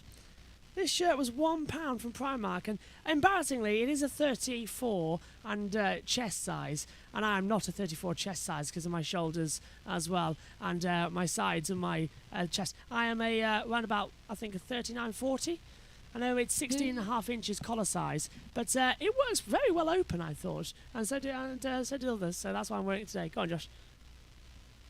Who says, oh, and that's wide there. That looked like Marcus Ericsson with Will Power, with Hyvee of Jack Harvey. And Jack Harvey was meant to be orange this weekend, but is his normal livery of red, according to my spotter guide. So I'm just being told that as well. Cover it because of drain drips. Thanks. Did you cover it when you came in because of drain drips? Oh, thank you very much. That's the last thing I need, is a disgusting commentary box drain dripped in my drink, but it hasn't, luckily, as well. Or I hope so. That's what she says, at least. Anyway, thanks, Mum. Bring me a drink, because I need a drink, and I've emptied my ice bottle of water as well. That was a full bottle of ice this morning, and it's melted down since 8 or 9 o'clock this morning. So how long have we been in the commentary box? Ice has melted and been drunk in that time as well, with lap 52. 33 laps to go this race, Josh. Not bad. Yeah, the little owl has said in the chat, yo, I'm back. What happened to Herter? He hit the curve really hard at, I believe it was turn 8 or turn 10. Exit turn 11, I think, actually. Turn No, 11. you're right. Turn 8. Turn 8. And he hit it so hard that he wrecked the gearbox and started slowing out of turn 10. And then Rossi overtook him and multiple cars, and then he got it to the pit lane and just got into the pit lane like it was maybe less than 1 car length from the yellow line, and then they got there. And then because of the pit box for Colton Herter is right at the front, it's the second to the pit out. All of the mechanics had to run up, so it took some time. And even an IndyCar official decided to get pushed in, and then they got it behind the pit wall. They took off the rear wing, and they are currently investigating it. But we are both surprised that it did not cause a caution. Very surprised. Many people are saying, was it a sausage curb by chance? No. Whoa! Oh! Rossi! It's about to take a sip of the drink. Rossi got a massive slide coming out the last corner and almost put it in the wall. He's lost a second. That was very, very close, but a good save from Alexander Rossi. And as soon as we let's go to pit lane, I think I'm going to change back to my headset. Fair dues. We're going soon, I think. Awesome. As Rossi's in trouble here. Rossi's very much in trouble. 0.9 seconds now, the gap to Christian Lundgaard. Imagine if Christian Lundgaard leads a lap around Indianapolis Motor Speedway. I think it would literally erupt, this place. It would erupt. We've had Nicholas Latifi lead a practice session and then become last in qualifying. What happened there? Sergio Perez eliminated in Q2. Drama and George Russell getting pole for the first time ever as the TV Pixar decides to go bye-bye again. There's numerous problems today. Yeah, maybe it's because it's on the red button. I believe we're on an ad break. We're all on boards with Scott No, they're there. McLaughlin. They're there, I can hear them. There's the pit road. I don't have TV sound here. Scott McLaughlin's fourth. Pit road! Watch his Josh, Firestone change. telemetry.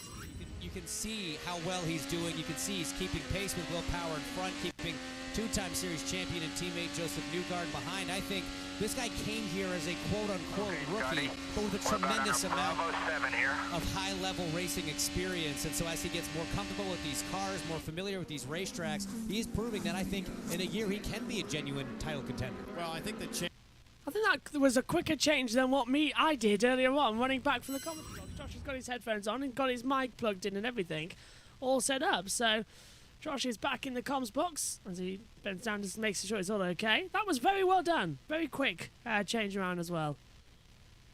Yeah, my phone decided not to be charging, so I just had to make sure the plug was in. I'd got the 20% battery remaining, and the charger wasn't in properly. But it's all sorted now. Hopefully my mic volume is okay. And there's Sounds the good. confirmation for the second time.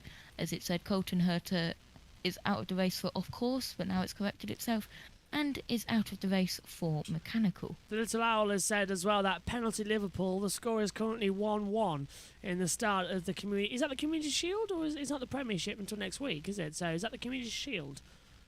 As everything starting earlier this year due to the having a month gap due to the World Cup being in December. Say again, Josh? It is the Community Shield, Little House just said. It is Community Shield, yeah. And Lundgaard is closing up on Alexander Rossi, 3.8 seconds now. Yeah, Rossi's couple of mistakes have really cost him as well. Tell you what match I'm looking forward to that I'll have on in the commentary box tomorrow while me and Josh are commentating on touring car racing and doing the Grand Prix review myself, because I won't let you do all that, Josh, because you need a break. Till I watch that in the pits, but it will be the Women's Euro final. Getting one next week, so quick update on Colton Herta. They were changing the gear stack, and I believe they waved it off. They're getting ready to hook the race car to the tow vehicle and take it back to the garage. So they are done for the day, it appears. Game I over. feel like once you're taking the gear stack out of the race car, there's not much you're going to salvage out of the day. And it's not like we're seeing this as a crash fest where a lot of cars are going out and Colton might be able to salvage some more positions and points. I think the right move was made to retire that car, as crushing as it must be for this man, Brian Herta, strategist and father of the driver of the 26. That's a tough break after such an impressive start to this race. I mean, yeah, he had pace here in practice. He had pace in qualifying, but he wasn't the guy you walked into the start of this race like, yeah, we're keeping an eye on him. He's going to dominate. They were coming forward in the championship, and now as the cars run right now, this will put Colton down in 10th, losing 2 spots in the championship. And it just seems like Colton, they just cannot get into a groove and take advantage of all the pace, all the talent, all the winning experience on that team. So there's the points as they run. It's Will Power leading. Not the race, but the championship. We'll be back. Yep, and it's Alexander Rossi leading with the race with Christian Lundgaard second, Will Power third, Scott McLaughlin fourth, Joseph Newgarden in fifth position as NBC went to the ad break. We don't go to ad breaks here. If we go for an ad break, you know there's something seriously wrong with the race. Go on, Josh, what have you noticed? Ad break? What's that? I have no idea. We don't do ad breaks at the moment. I mean, occasionally we would show a sponsor video as well. That doesn't count as an ad break, though. It's a quick sponsor video before the main race. Like, if we do, we show them in the pre-race show when we get it all together. We don't go for a break in the middle of the race. My goodness me, we're not ITV with Formula One back in the day. We're not NBC though, nothing but commercials. We are Yes. nothing but coverage.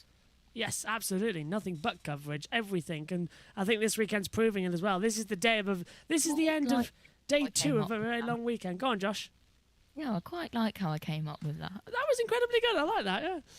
Nothing but coverage. That's us here on the YouTube channel. Because this weekend we're covering, what is it, Formula 1, Formula 2, Formula 3, W Series, British Touring Car Championship, IndyCar and Formula E. So 7 series covered this weekend. And we've done them all today as well. And tomorrow, thankfully, it's just another 6 as well. You would No, 5. have been crying, and you would have not been happy if it was MotoGP, Moto2 and Moto3 and Moto E as well. Do you know, if you just, as you were saying that, I was so happy that it wasn't a MotoGP weekend as well, because I think I would have screamed. I don't know I don't know where I would have gone or what I would have done. I really don't as well. But thankfully, everybody, after this weekend, while we've got a little bit of a lull in the race here as well, as Pringles have dropped on the floor. Let's take a look at what the calendar looks like next weekend, shall we? Oh yeah, just the 2 races. MotoGP at Silverstone and Nashville. What's after that on August 13th? Seoul for Formula E. That's a night race, even though there's a party on the 12th, which means I'm going to be up all night. But we've only got on Sunday morning, South Korea. Then we go to touring cars all day at Snetterton. That's going to be fun. What's after that? All live. Oh yeah, we've got. You on site at Snetterton? I'll say it again. Are you on site at Snetterton? No, can't get there. Although we're trying our best because there's a party on the Friday, so getting down there is quite hard because all the family's here. August 19th. What is it? Oh yeah, Austria from MotoGP and 1 IndyCar race at Worldwide Technology. Then next week, October 27th as well, we've got Formula 1 and British Touring Car at Thruxton. So that's a little bit of a delay for race 2 of Thruxton, but not that bad. A week after that, Dutch Grand Prix for Formula 1, MotoGP at San Marino, and IndyCar at Portland in the evening. Not that bad at all. Pit lane. Doesn't sound like it's anything majorly concerning. We saw something similar to this last week in Iowa. So Hinge That's Townsend, for how much Rossi. of that maybe is just tire dag and Power maybe, pits. just kind of falling off at the end of the stint. We'll get back to that, Kevin. So that, again, Kevin Lee.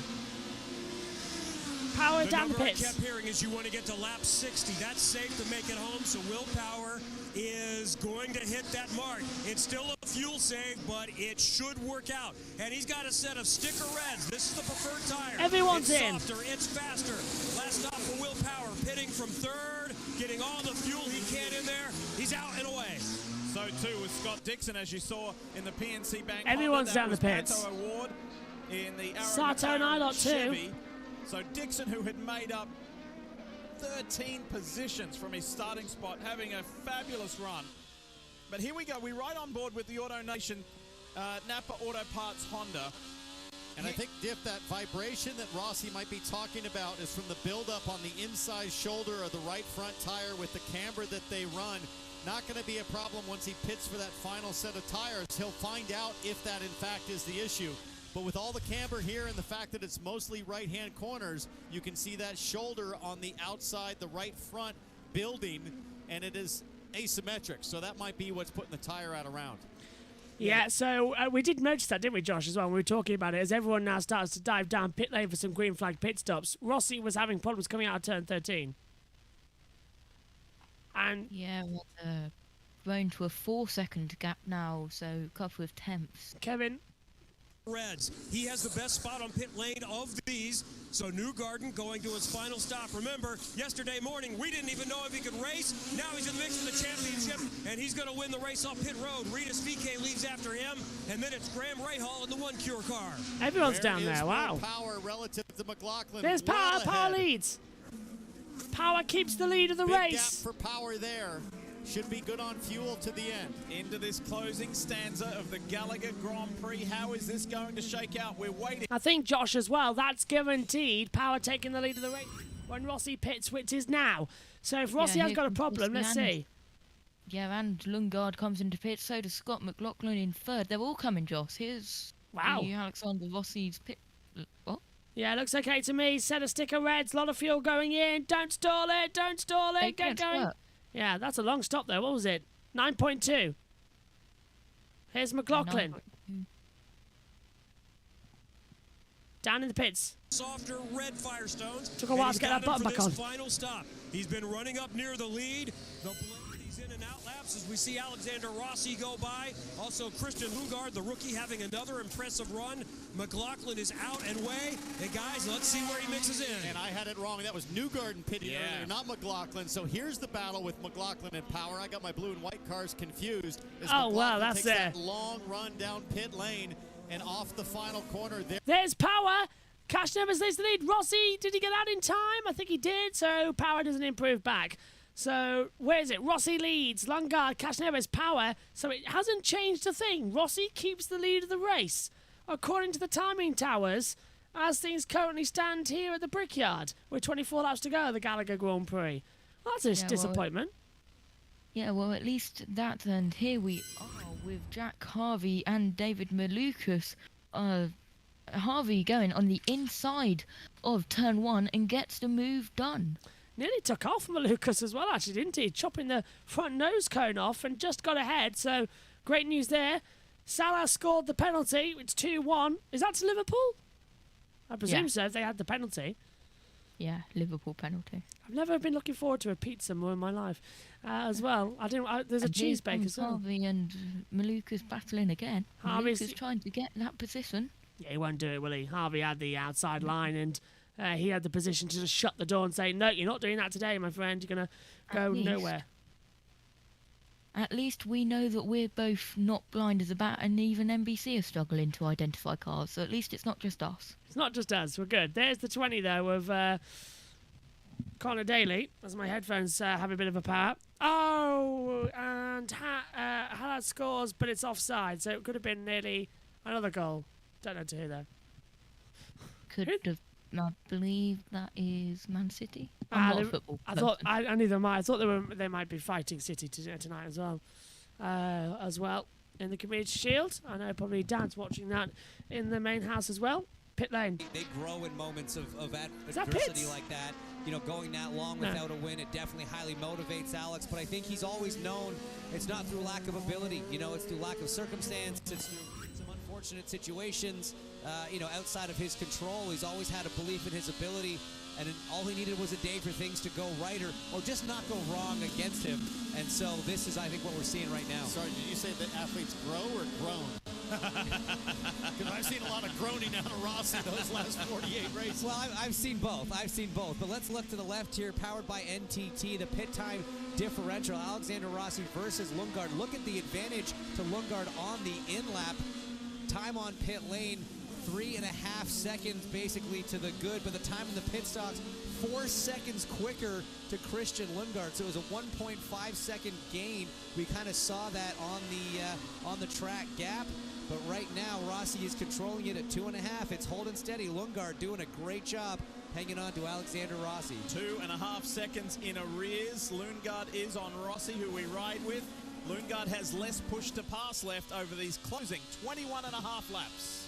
Not that bad, you see. I told you, it'll probably be done by quarter past the hour, as well as McLaughlin down in 4th position as well. Let's hear for as well. Oh, no, not going to hear any team radio. Thought we were, but it's not going to come up yet.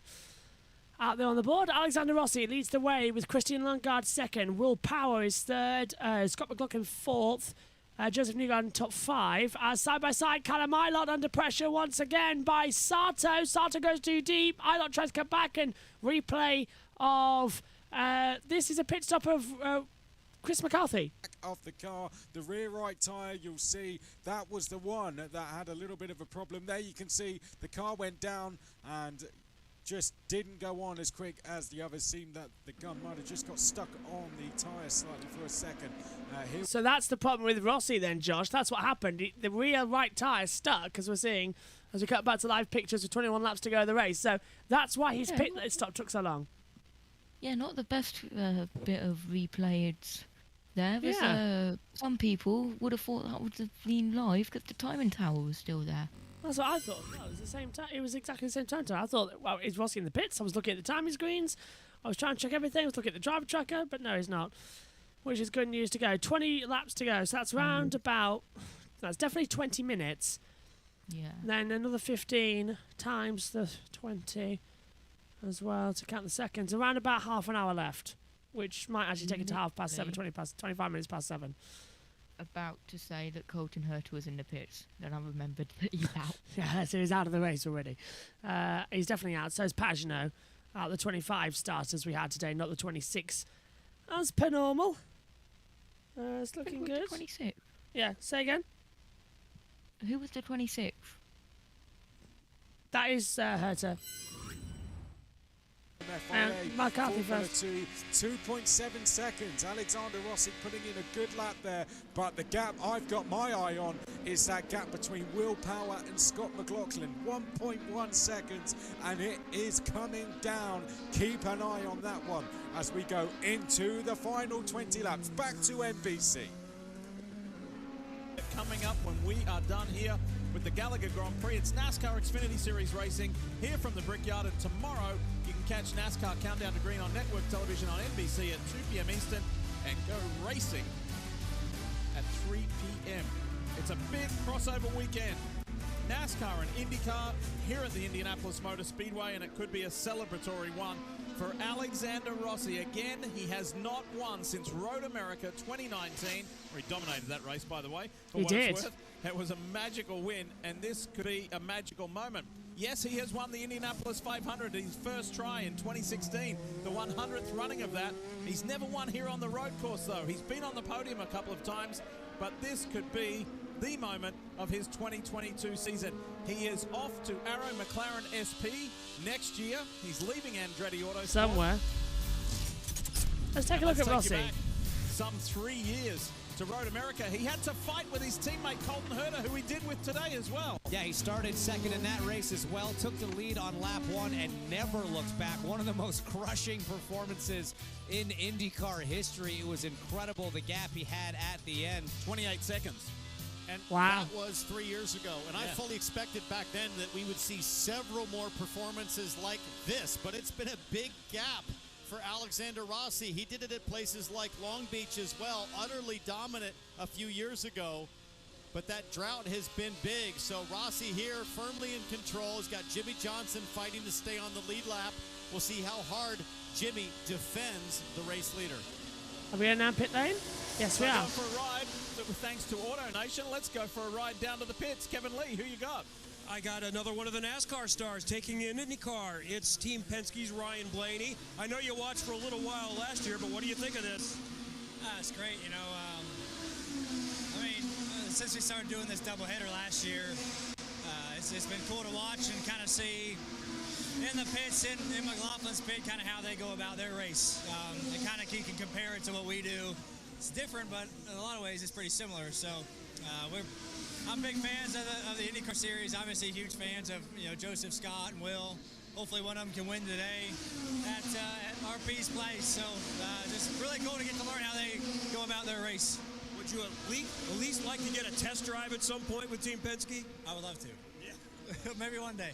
Sign him up. Ryan Blaney is all in to drive an IndyCar. He's starting 6th tomorrow in the Cup race that you'll see on NBC. That's just the beautiful part about this. Looking good then out here, isn't it, at the moment, Josh, with the race remaining coming on? You want to say? Are you saying something? You look very excited then. Thank you, NBC, for interviewing my favourite NASCAR driver. Really? Yes. Ryan Blaney, of course. There's the Cup cars.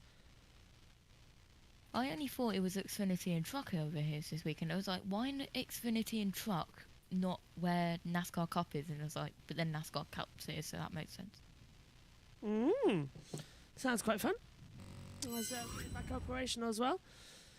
17 laps to go. Honestly, starting to get flagging a little bit here. I'm starting to feel a little bit ill.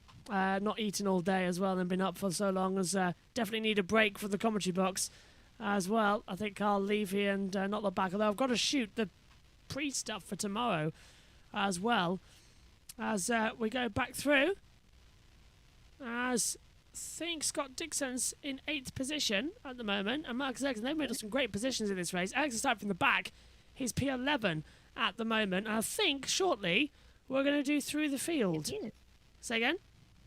And here Ericsson is right on cue. Perfect on cue as well as he rides turn 7 and 8 and 9. Flying through. And Rossi's 3.4 seconds ahead at the moment and on course for his first win since Road America 2019. As well, an awful long race, and that is that Del Boy? What the dog doing? Yes, that's Del Boy. The dog's just waiting, obviously, for something. He's just sleeping. It's been a long day. That's pretty much how I'm going to look in about an hour as well, probably with pizza crust sticking out my mouth as well. And it's a small pizza as well, so I'm very much looking forward to that pizza. Unless I get it and Mum's eating it, in which case I'm looking forward to a chicken bake as well. That we can cook up for that with some fries. Either way, I'm having fries, which I'm very excited about. And yeah, there you go. That's what I was on about, look. The mic shield going through. Just get a cable tie, but through the field. Hey, give us a few seconds of break. 6th place is Rinus VK. And a former winner here, his only win on the road course at the Indianapolis Motor Speedway. Rinus VK says the car is good. He's picked up a couple of spots. In the silliest of silly seasons, free agency, he officially becomes a free agent on Monday. And there is some interest in Rinus VK, but chatting with him this week, I really get the sense he understands the best place for him to be is probably staying with Ed Carpenter Racing. And I think there's a good chance that's what's going to happen, Dylan. Ray Hall's behind him running in 7th. Remember what he told us at the start of this weekend. They're on an experimental setup, just continuously trying to improve this Ray Hall Letterman Lanigan program, and they've done that with Christian Lundgaard running 2nd. Graham's had a really strong day, his 3rd or 4th strong day in a row here, as he's another one that's marched through the field, started 17th and run 7th. Behind him, Scott Dixon, who started 20th. He's up to the 8th spot, and remember what they had to deal with in qualifying, another miscue that set them way far back. Scott was so agitated once again, but what have they done? Put their head down like always, charged through this field once again, and Scott has managed today and kept them in the points fight. If they finish here, they're only 38 spots back of new points leader Will Power, Kevin. Felix Rosenquist started on pole, lost a few spots on the first restart, and then lost some more with a little bit of a slow pit stop. The car is not bad, and one thing he does have that maybe he can move forward a little bit is he does not have to save fuel compared to those in front of him. He pitted 2 laps later than Scott Dixon, 1 lap later than most of those others in front. So Rosenquist still has an opportunity to make up a little bit of ground. Dylan. Rounding out the top 10 is Alex Palou, the defending series champion. Remember, they weren't very good on the red tires earlier in this race. Went back to sticker black tires. They're back on the reds now. Haven't heard Alex say much about it. They're just trying to hang on right now. Got through Iowa last week, admittedly one of Alex's struggles this year, and now they're here at the Indy Road Course again. Just trying to make it happen here and finish this out in the top 10. I had a hunch we might see more action out of this guy today. DiFrancesco off in the grass. Not sure what happened. Yeah, Lost running through the gravel. Spots, I believe was running 17th at the time, maybe 18th. Let's try to take a look back. Here he is, Jack Harvey right in front. Does he make a move? Yeah, what Yes, happens he here does. then? Just takes up the inside and locks up the inside front, and Devlin goes straight on through the grass down at turn 7 and 8 then as well. As I look down, my co-commentator has a cat as well. I know they just invade your commentary area, don't they, quite a lot of the time. They're anyway in the field. Are we finished through the field? I think we are, actually, which is good. But 13 to go here at the Brickyard. So much more drama, so much more excitement to come here at the Brickyard as they hurtle back down. Can you hear me, Josh? I know you've switched off to your handout. Oh, Sato's being passed by David Malukas. Malukas is up into 14th position. He passes Sato. Why did I just put my cat all over my notes? That's not the best decision, is it? I just heard out of nowhere while we were on through the field. Meow. And your cat was there. Yeah.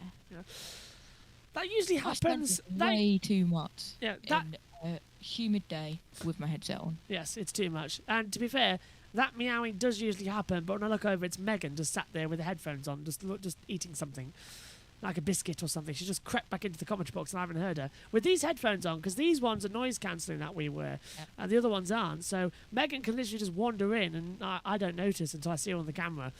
Once I got told that somebody was standing right at the corner saying Josh, and was waving their arms around, but I was so focused on the television screen, I didn't see or hear them. So that Murray Walker thing that tipped her up the commentary box must be accurate for me, because I don't think I would hear or see. Oh, and just heard the cat flap go, so a quick in and a quick off. And that is Rossi coming up to lap Is that Dalton Kellett? Yes, because he's already lapped Jimmy Johnson. Yeah, he's already lapped Jimmy Johnson. So it is Dalton Kellett. Last time we saw with Jimmy Johnson, Rossi got caught up quite a lot and brought the gap to Lundgaard down to 2.8 seconds. Yeah, it's 3.8 at the moment, so it's dropped 22 tenths of a second in the last sector alone. So Lundgaard really is closing in, but Rossi needs to clear Dalton Kellett right now.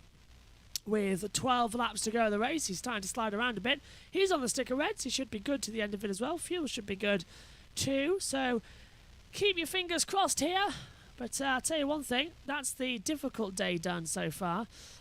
Saturday was one of the worst days because we had so many things crossing over with each other. Sunday's a little bit more bearable as it's literally from one commentary box to another commentary box as well. But it's going to be a long day tomorrow. So I hope nobody expects me to be on Monday shows, apart from the Grid Network, because that's technically Monday evening and I've got my strength back from that.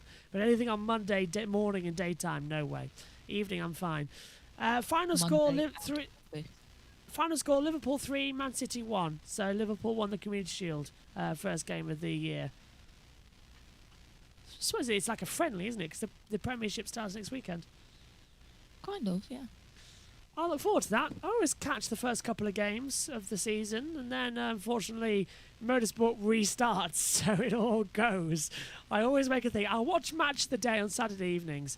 I watch 3, then F1 returns, and on Saturday evenings I'll go, must edit the pre-show, must edit pre-show, must get scripts in, must get notes in, must get this down to 22 minutes to throw to Ted and all that lot. It's madness as the field goes on. Yeah, it's insane. That's tonight. People watching this Oh. have... Yeah, go on.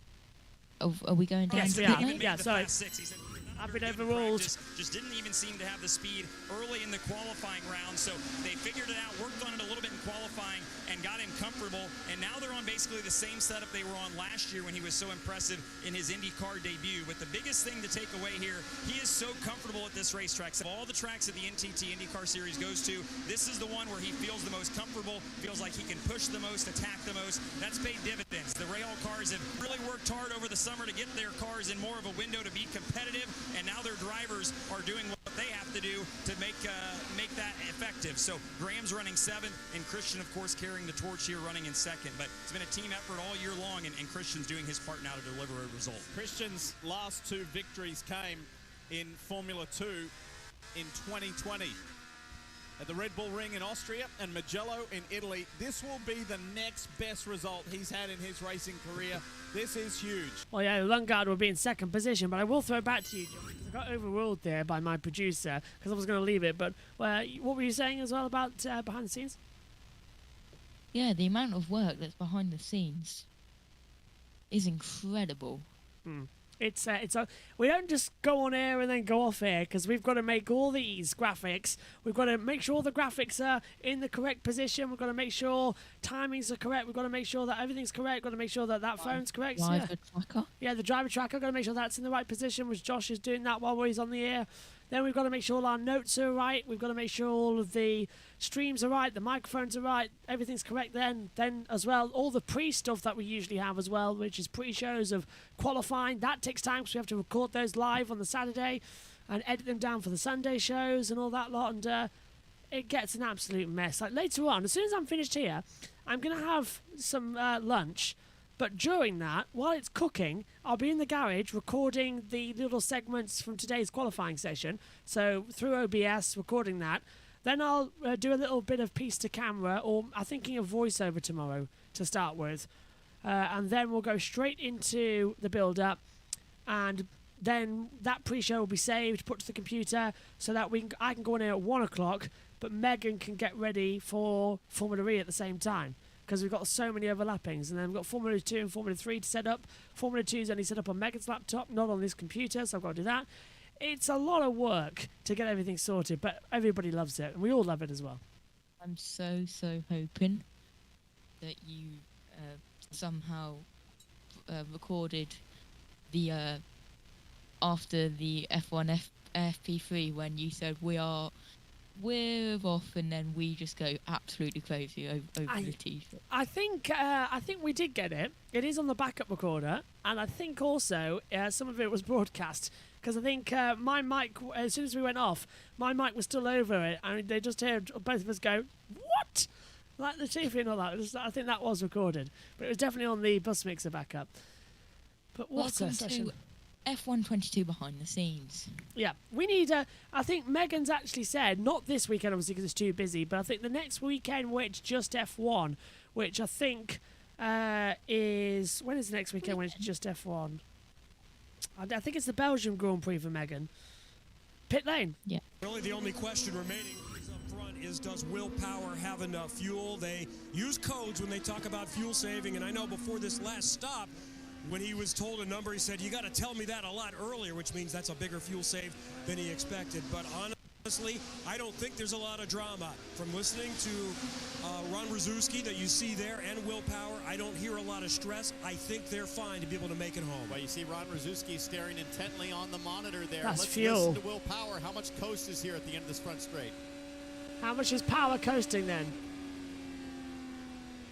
A lot. A lot of coast. That's a lot of fuel Yeah. save. That leaves you susceptible to an attack at the end of the straightaway. And that tells me that it's not easy to get home unless they tell McLaughlin and Newgarden to hold position. Yeah, so I tell you what, Josh, this is kicking up now because Newgarden's 5th, Power's 3rd, McLaughlin 4th, unless they all hold position, Power won't get the podium here. He's too far back as things stand. Way too far back. And I'm being told in my ear as well that we've got the timing graphic is stuck again. So I think it is coming up on 6 laps to go, not 7 more and off. There's Venus VK out there on the circuit as well. Cynthia, if you're still watching, if you're still awake over there in your holidays, there's VK. In fact, he'll be awake, actually. He'll go through his entire day before he joins the commentary box at like 5 o'clock pits. Well, the race was awesome. Now we're here in my adopted hometown in Indianapolis. You missed it, Diff. I mean, Hinch, an incredible host in Toronto. Great restaurants, house parties, all kinds of local expertise. We had a blast. Thanks for hosting us out there. Hey, all I know is that I got a FaceTime at a rather strange time of the night with you guys all dressed up in funny outfits. I'm not sure what you're referring to. That's called a live report from the Yeah, pits. I'm not sure what was being It was reported. a through the field. 5.5 laps to go, and there will be a lot of people celebrating this victory if he gets there. Alexander Rossi, it's been a long time coming. Road America 2019, that was 49 races ago for a guy who's used to being at the front, and he's going to get his best ever result on this Indy road course. In just a few moments' time, with 6 laps to go here at the Brickyard. What a day it's been, and this all signing off for us here on the Saturday. Pit lane, With some nervous. strong results. Brian Barnhart, you see his strategist there, just controlling thing. His father and manager Peter Rossi there just behind Brian. Not exactly cruising to victory. Rossi with quite a snap there coming on to turn 14. That's fine. It looks okay. Rossi had another twitch coming onto that banking. Oh, we've got something wrong with the back of Rossi's car. Some blue. I think it's blue smoke. So that is like tire rubbing. Hopefully not oil or anything coming from the back of Rossi's car. So just like it was back in 2016. Yeah, just like it was back in 2016, Josh, when he won the 500 to win the road course. It is literally all eyes to just keeping that car on the road and keeping that car running. Let's take a look at slow. And yeah, it looks like tyre rubbing there, maybe, possibly. Rubbing is racing, but that's a lot of blue smoke coming up. Rosita Brino says, ole, ole, ole, Grosjean out there as well. Romain Grosjean is down in 17th position at the moment, sadly. He's had a bit of a bad race. He's been on the podium every time he's been at this circuit, but he had a bad qualifying yesterday, and sadly it's put him down in the order. 4 to go here at the Brickyard. Rossi leads the way. Lungard is second, 4.2 seconds back. Power in third. Go on. Incident between cars 20 Daly and 28 Grosjean under stewards review, and give up track position for Daly for blocking. Oh, so that switches things up again, once again, out there on the field. Nice to see. Nice to see. As they swing back. Rossi has... so Daly's getting a switch back then. So Daly's down in 16th position. 16th. Yeah, so Grosjean moves up the order as well. In around 30 seconds. Yeah, roundabout. So they'll do it on the front straight away, presumably, as well, just to get everything out of the way. As you see the driver track and the penalties working correctly. As Josh will update you on anything else, because he's got the bigger screen to see that. We don't have that, which is a bit bizarre. I think he was trying to get a strategy for that. There it is on the screen. That's what he's reading off the penalties. Look how zoomed in that is, though. That's what I need to do. I need to find something of that and get it on as NBC goes for another bonkers manoeuvre. It's normal. It's the normal IndyCar. 300% zoom. Oof. Dylan Welch. With anybody? Somebody from the team? No thanks. Thanks, but no thanks. We don't want to jinx ourselves. Okay, so Dylan Welch staying up there, but nobody's going to jinx the fact that Rossi is leading this race. And for the first time in 49 Grand Prix starts in IndyCar, he is on course to win a race. The first time since 2019. It has taken the pandemic, the entire pandemic, for Rossi to get a victory once again. It's been a long time coming, and everyone's now just waiting on as well. Everyone going, yeah, Rossi to keep on going with it with Grosjean. Absolutely. Down in, as I said, 16th now. So he's up to 16th. He's moved ahead, as Josh said, for Daly's contact. 3 to go at the Brickyard. Coming up on 2 to go. I think, what on earth is that thing? Just turn around in the commentary box and something ridiculous was behind me on the floor. No idea where it came from. Now I'm worried about where it did come from as well. Behind the scenes of the commentary box floor, ladies and gentlemen, at the moment. Anyway. Go on, Josh. Save us. Rossi's got a 4.366 second gap, so unless if something goes wrong with Rossi, I think Rossi's got it in the bag. But Lundgaard will get a podium. Yep, another podium coming up. Devlin D. Francesco improved up to 18th from 19th. We'll see that. I had to turn the gain up a little bit, Josh, as well. All the volume, something's a little bit bad. Try again. Oh, and Devlin Di Francesco going for a move on the inside line of Helio Castroneves. That blue smoke. That's perfect. Castroneves. Castroneves and a big lock-up. Why does Castroneves look like Rossi from the front? I know, it's hard to tell, isn't it? It's so difficult.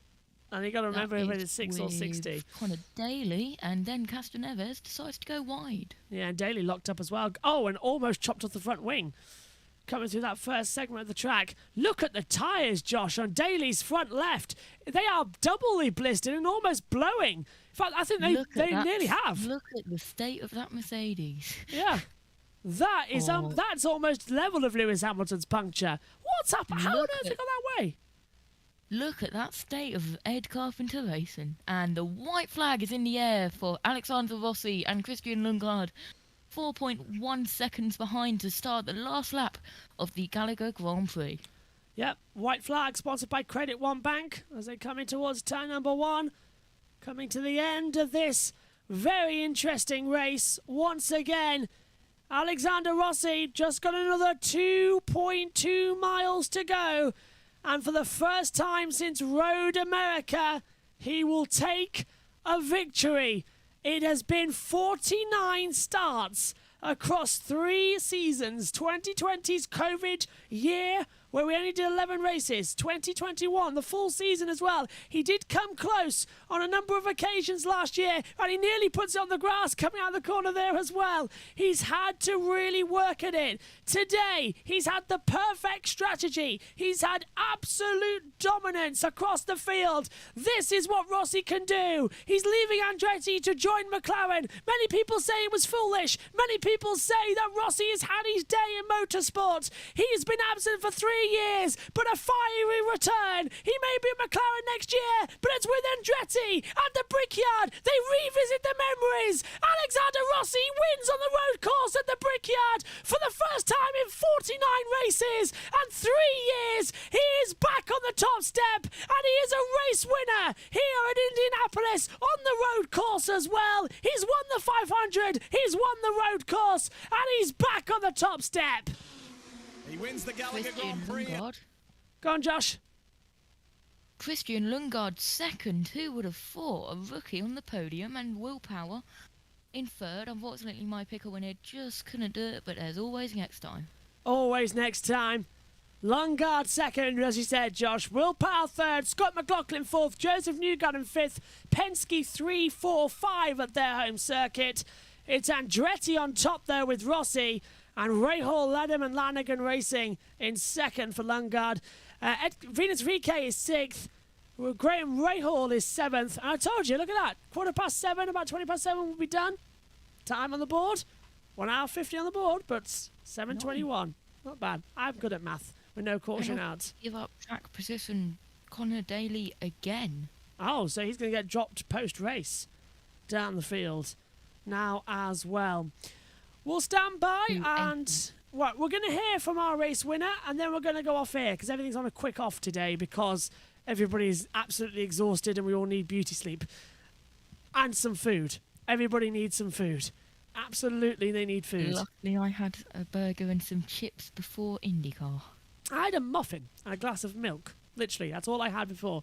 And there's a packet of crisps waiting for me, but I can't think of what I've actually eaten today. I really can't. So a nice dinner is ready. What a race here. Another winner for Alexander Rossi then. Let's take this time then to go through the full results here from the Gallagher Grand Prix at Indianapolis.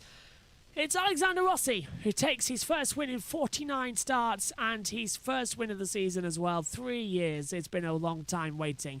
Christian Lundgaard is in second position as well. Will Power puts it third. Scott McLaughlin is fourth. Joseph Newgarden fifth. Venus VK is sixth.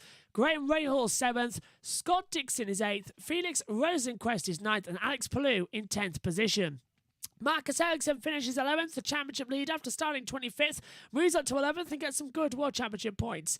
Then it's in 12th for Pato O'Ward, 13th for David Malukas, 14th for Callum Ilott, 15th for Takuma Sato, 16th for Romain Grosjean, 17th Connor Daly, 18th for Devlin Di Francesco, 19th Helio Castroneves, 20th for Jack Harvey. Dalton Kellett is 21st, Jimmy Johnson 22nd, Kyle Kirkwood was 23rd, Colton Herta and Simon Pagenaud, the only two official retirements.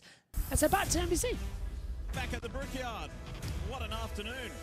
The Gallagher Grand Prix is complete and the winner is Alexander Rossi.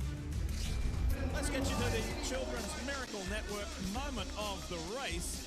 Rossi started on the front row. He was arm wrestling his teammate Colton Herta. Herta had issues, and from that point on, there was no stopping Alexander Rossi. The Californian goes to victory lane for the first time in 3 years. Oh, that'll bring much relief, and he heads off to his new team next year, Arrow McLaren SP. Herta gives him a congrats. That's why you hired me. That's what I can do. And there's his teammate, Colton Herta, saying, well done, mate. Great job. And Michael Andretti's in the background.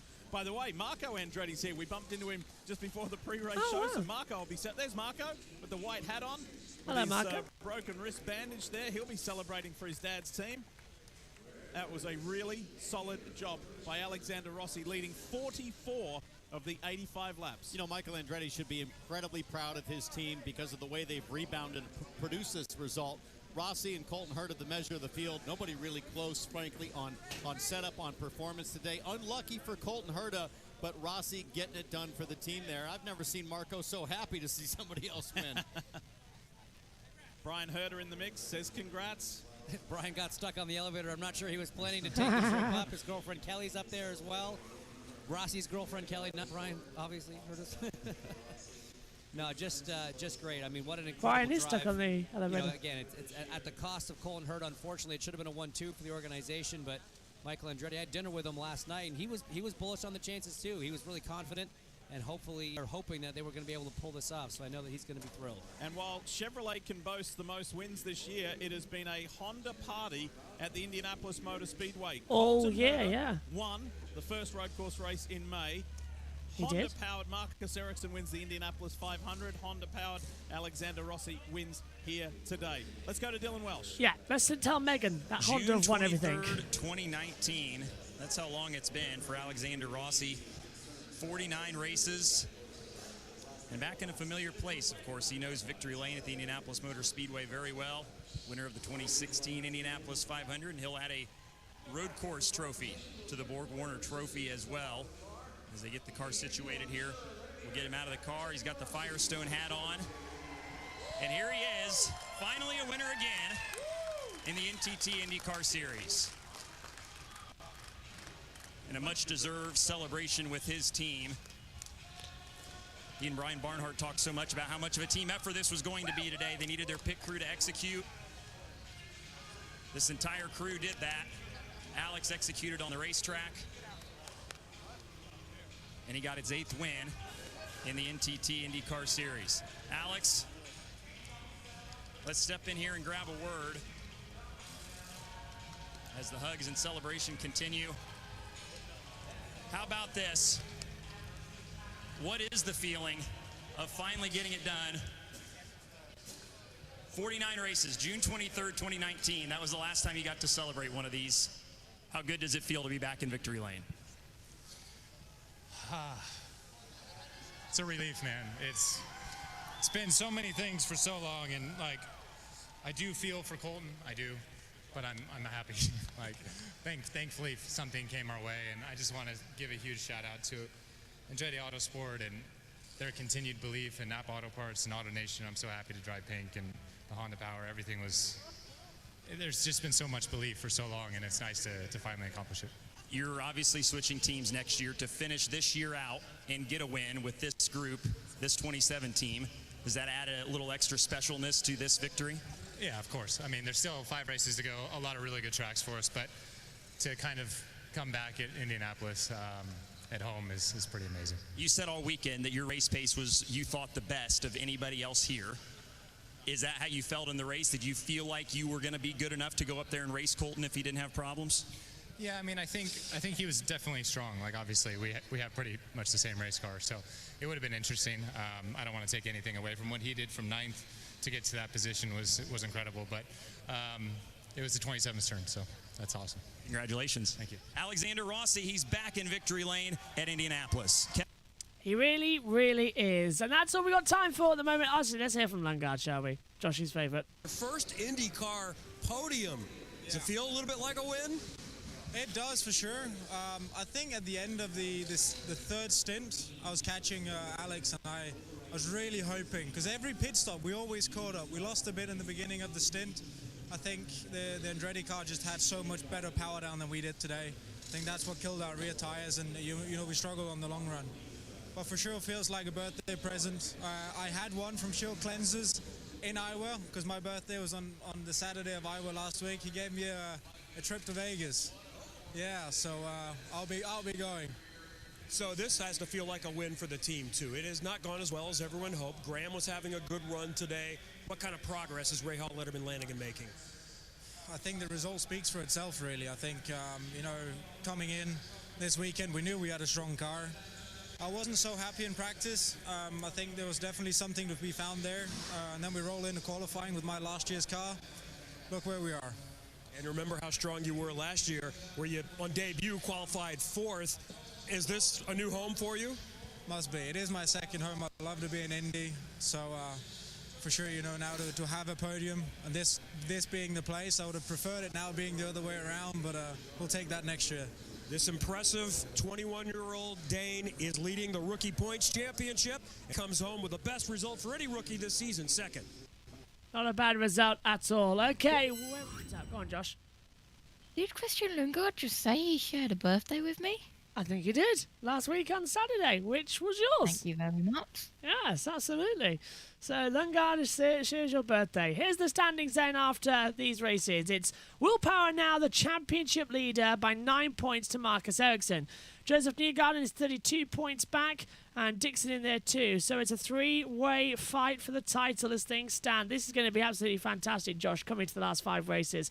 Will Power's come out of nowhere to take the lead of the title. It's all to play for, isn't it? It really, really is. But IndyCar, with the amount of points that are on offer, anything is to be won. And I've just realised I also share a birthday with a certain Daniel Radcliffe. Really? Harry Potter? Yeah. Oh, my. Of course you do. Megan told me about that. Of course you do, yes. Anyway, Anyway, that's it. I'm just being told to wrap up by my producer in my ear because we're getting close to our 2-hour, 15-minute time slot as well for the race because it's gone 7:30. Alexander Rossi then taking the picture on the podium as well with that 27 Andretti for the first time in 49 races in 3 years. He's taken a victory here as well. Josh, moment of the race. Can you pick just one? I don't think I can, but I think Herta hitting the curve too hard. Yeah, absolutely. It's all smiles and celebrations. 5 races left then in IndyCar. We take a little bit of a break now. Next time up, it's next week. We don't stop, do we? A little break, but we leave the street circuit because next up, we hit Music City. We're off to Nashville. And that race last year, 2 red flags, 8 cautions. Ericsson won there as well. It's going to be absolutely fantastic. Do join myself, Megan, hopefully Josh as well there, for all of the action from Nashville in 7 days. Loads more action coming up though this weekend. Tomorrow it's busy, busy, busy. Thanks for your company. Well done to Alexander Rossi. He is the winner once again. Finally. It's only taken 3 years. Good night to you all.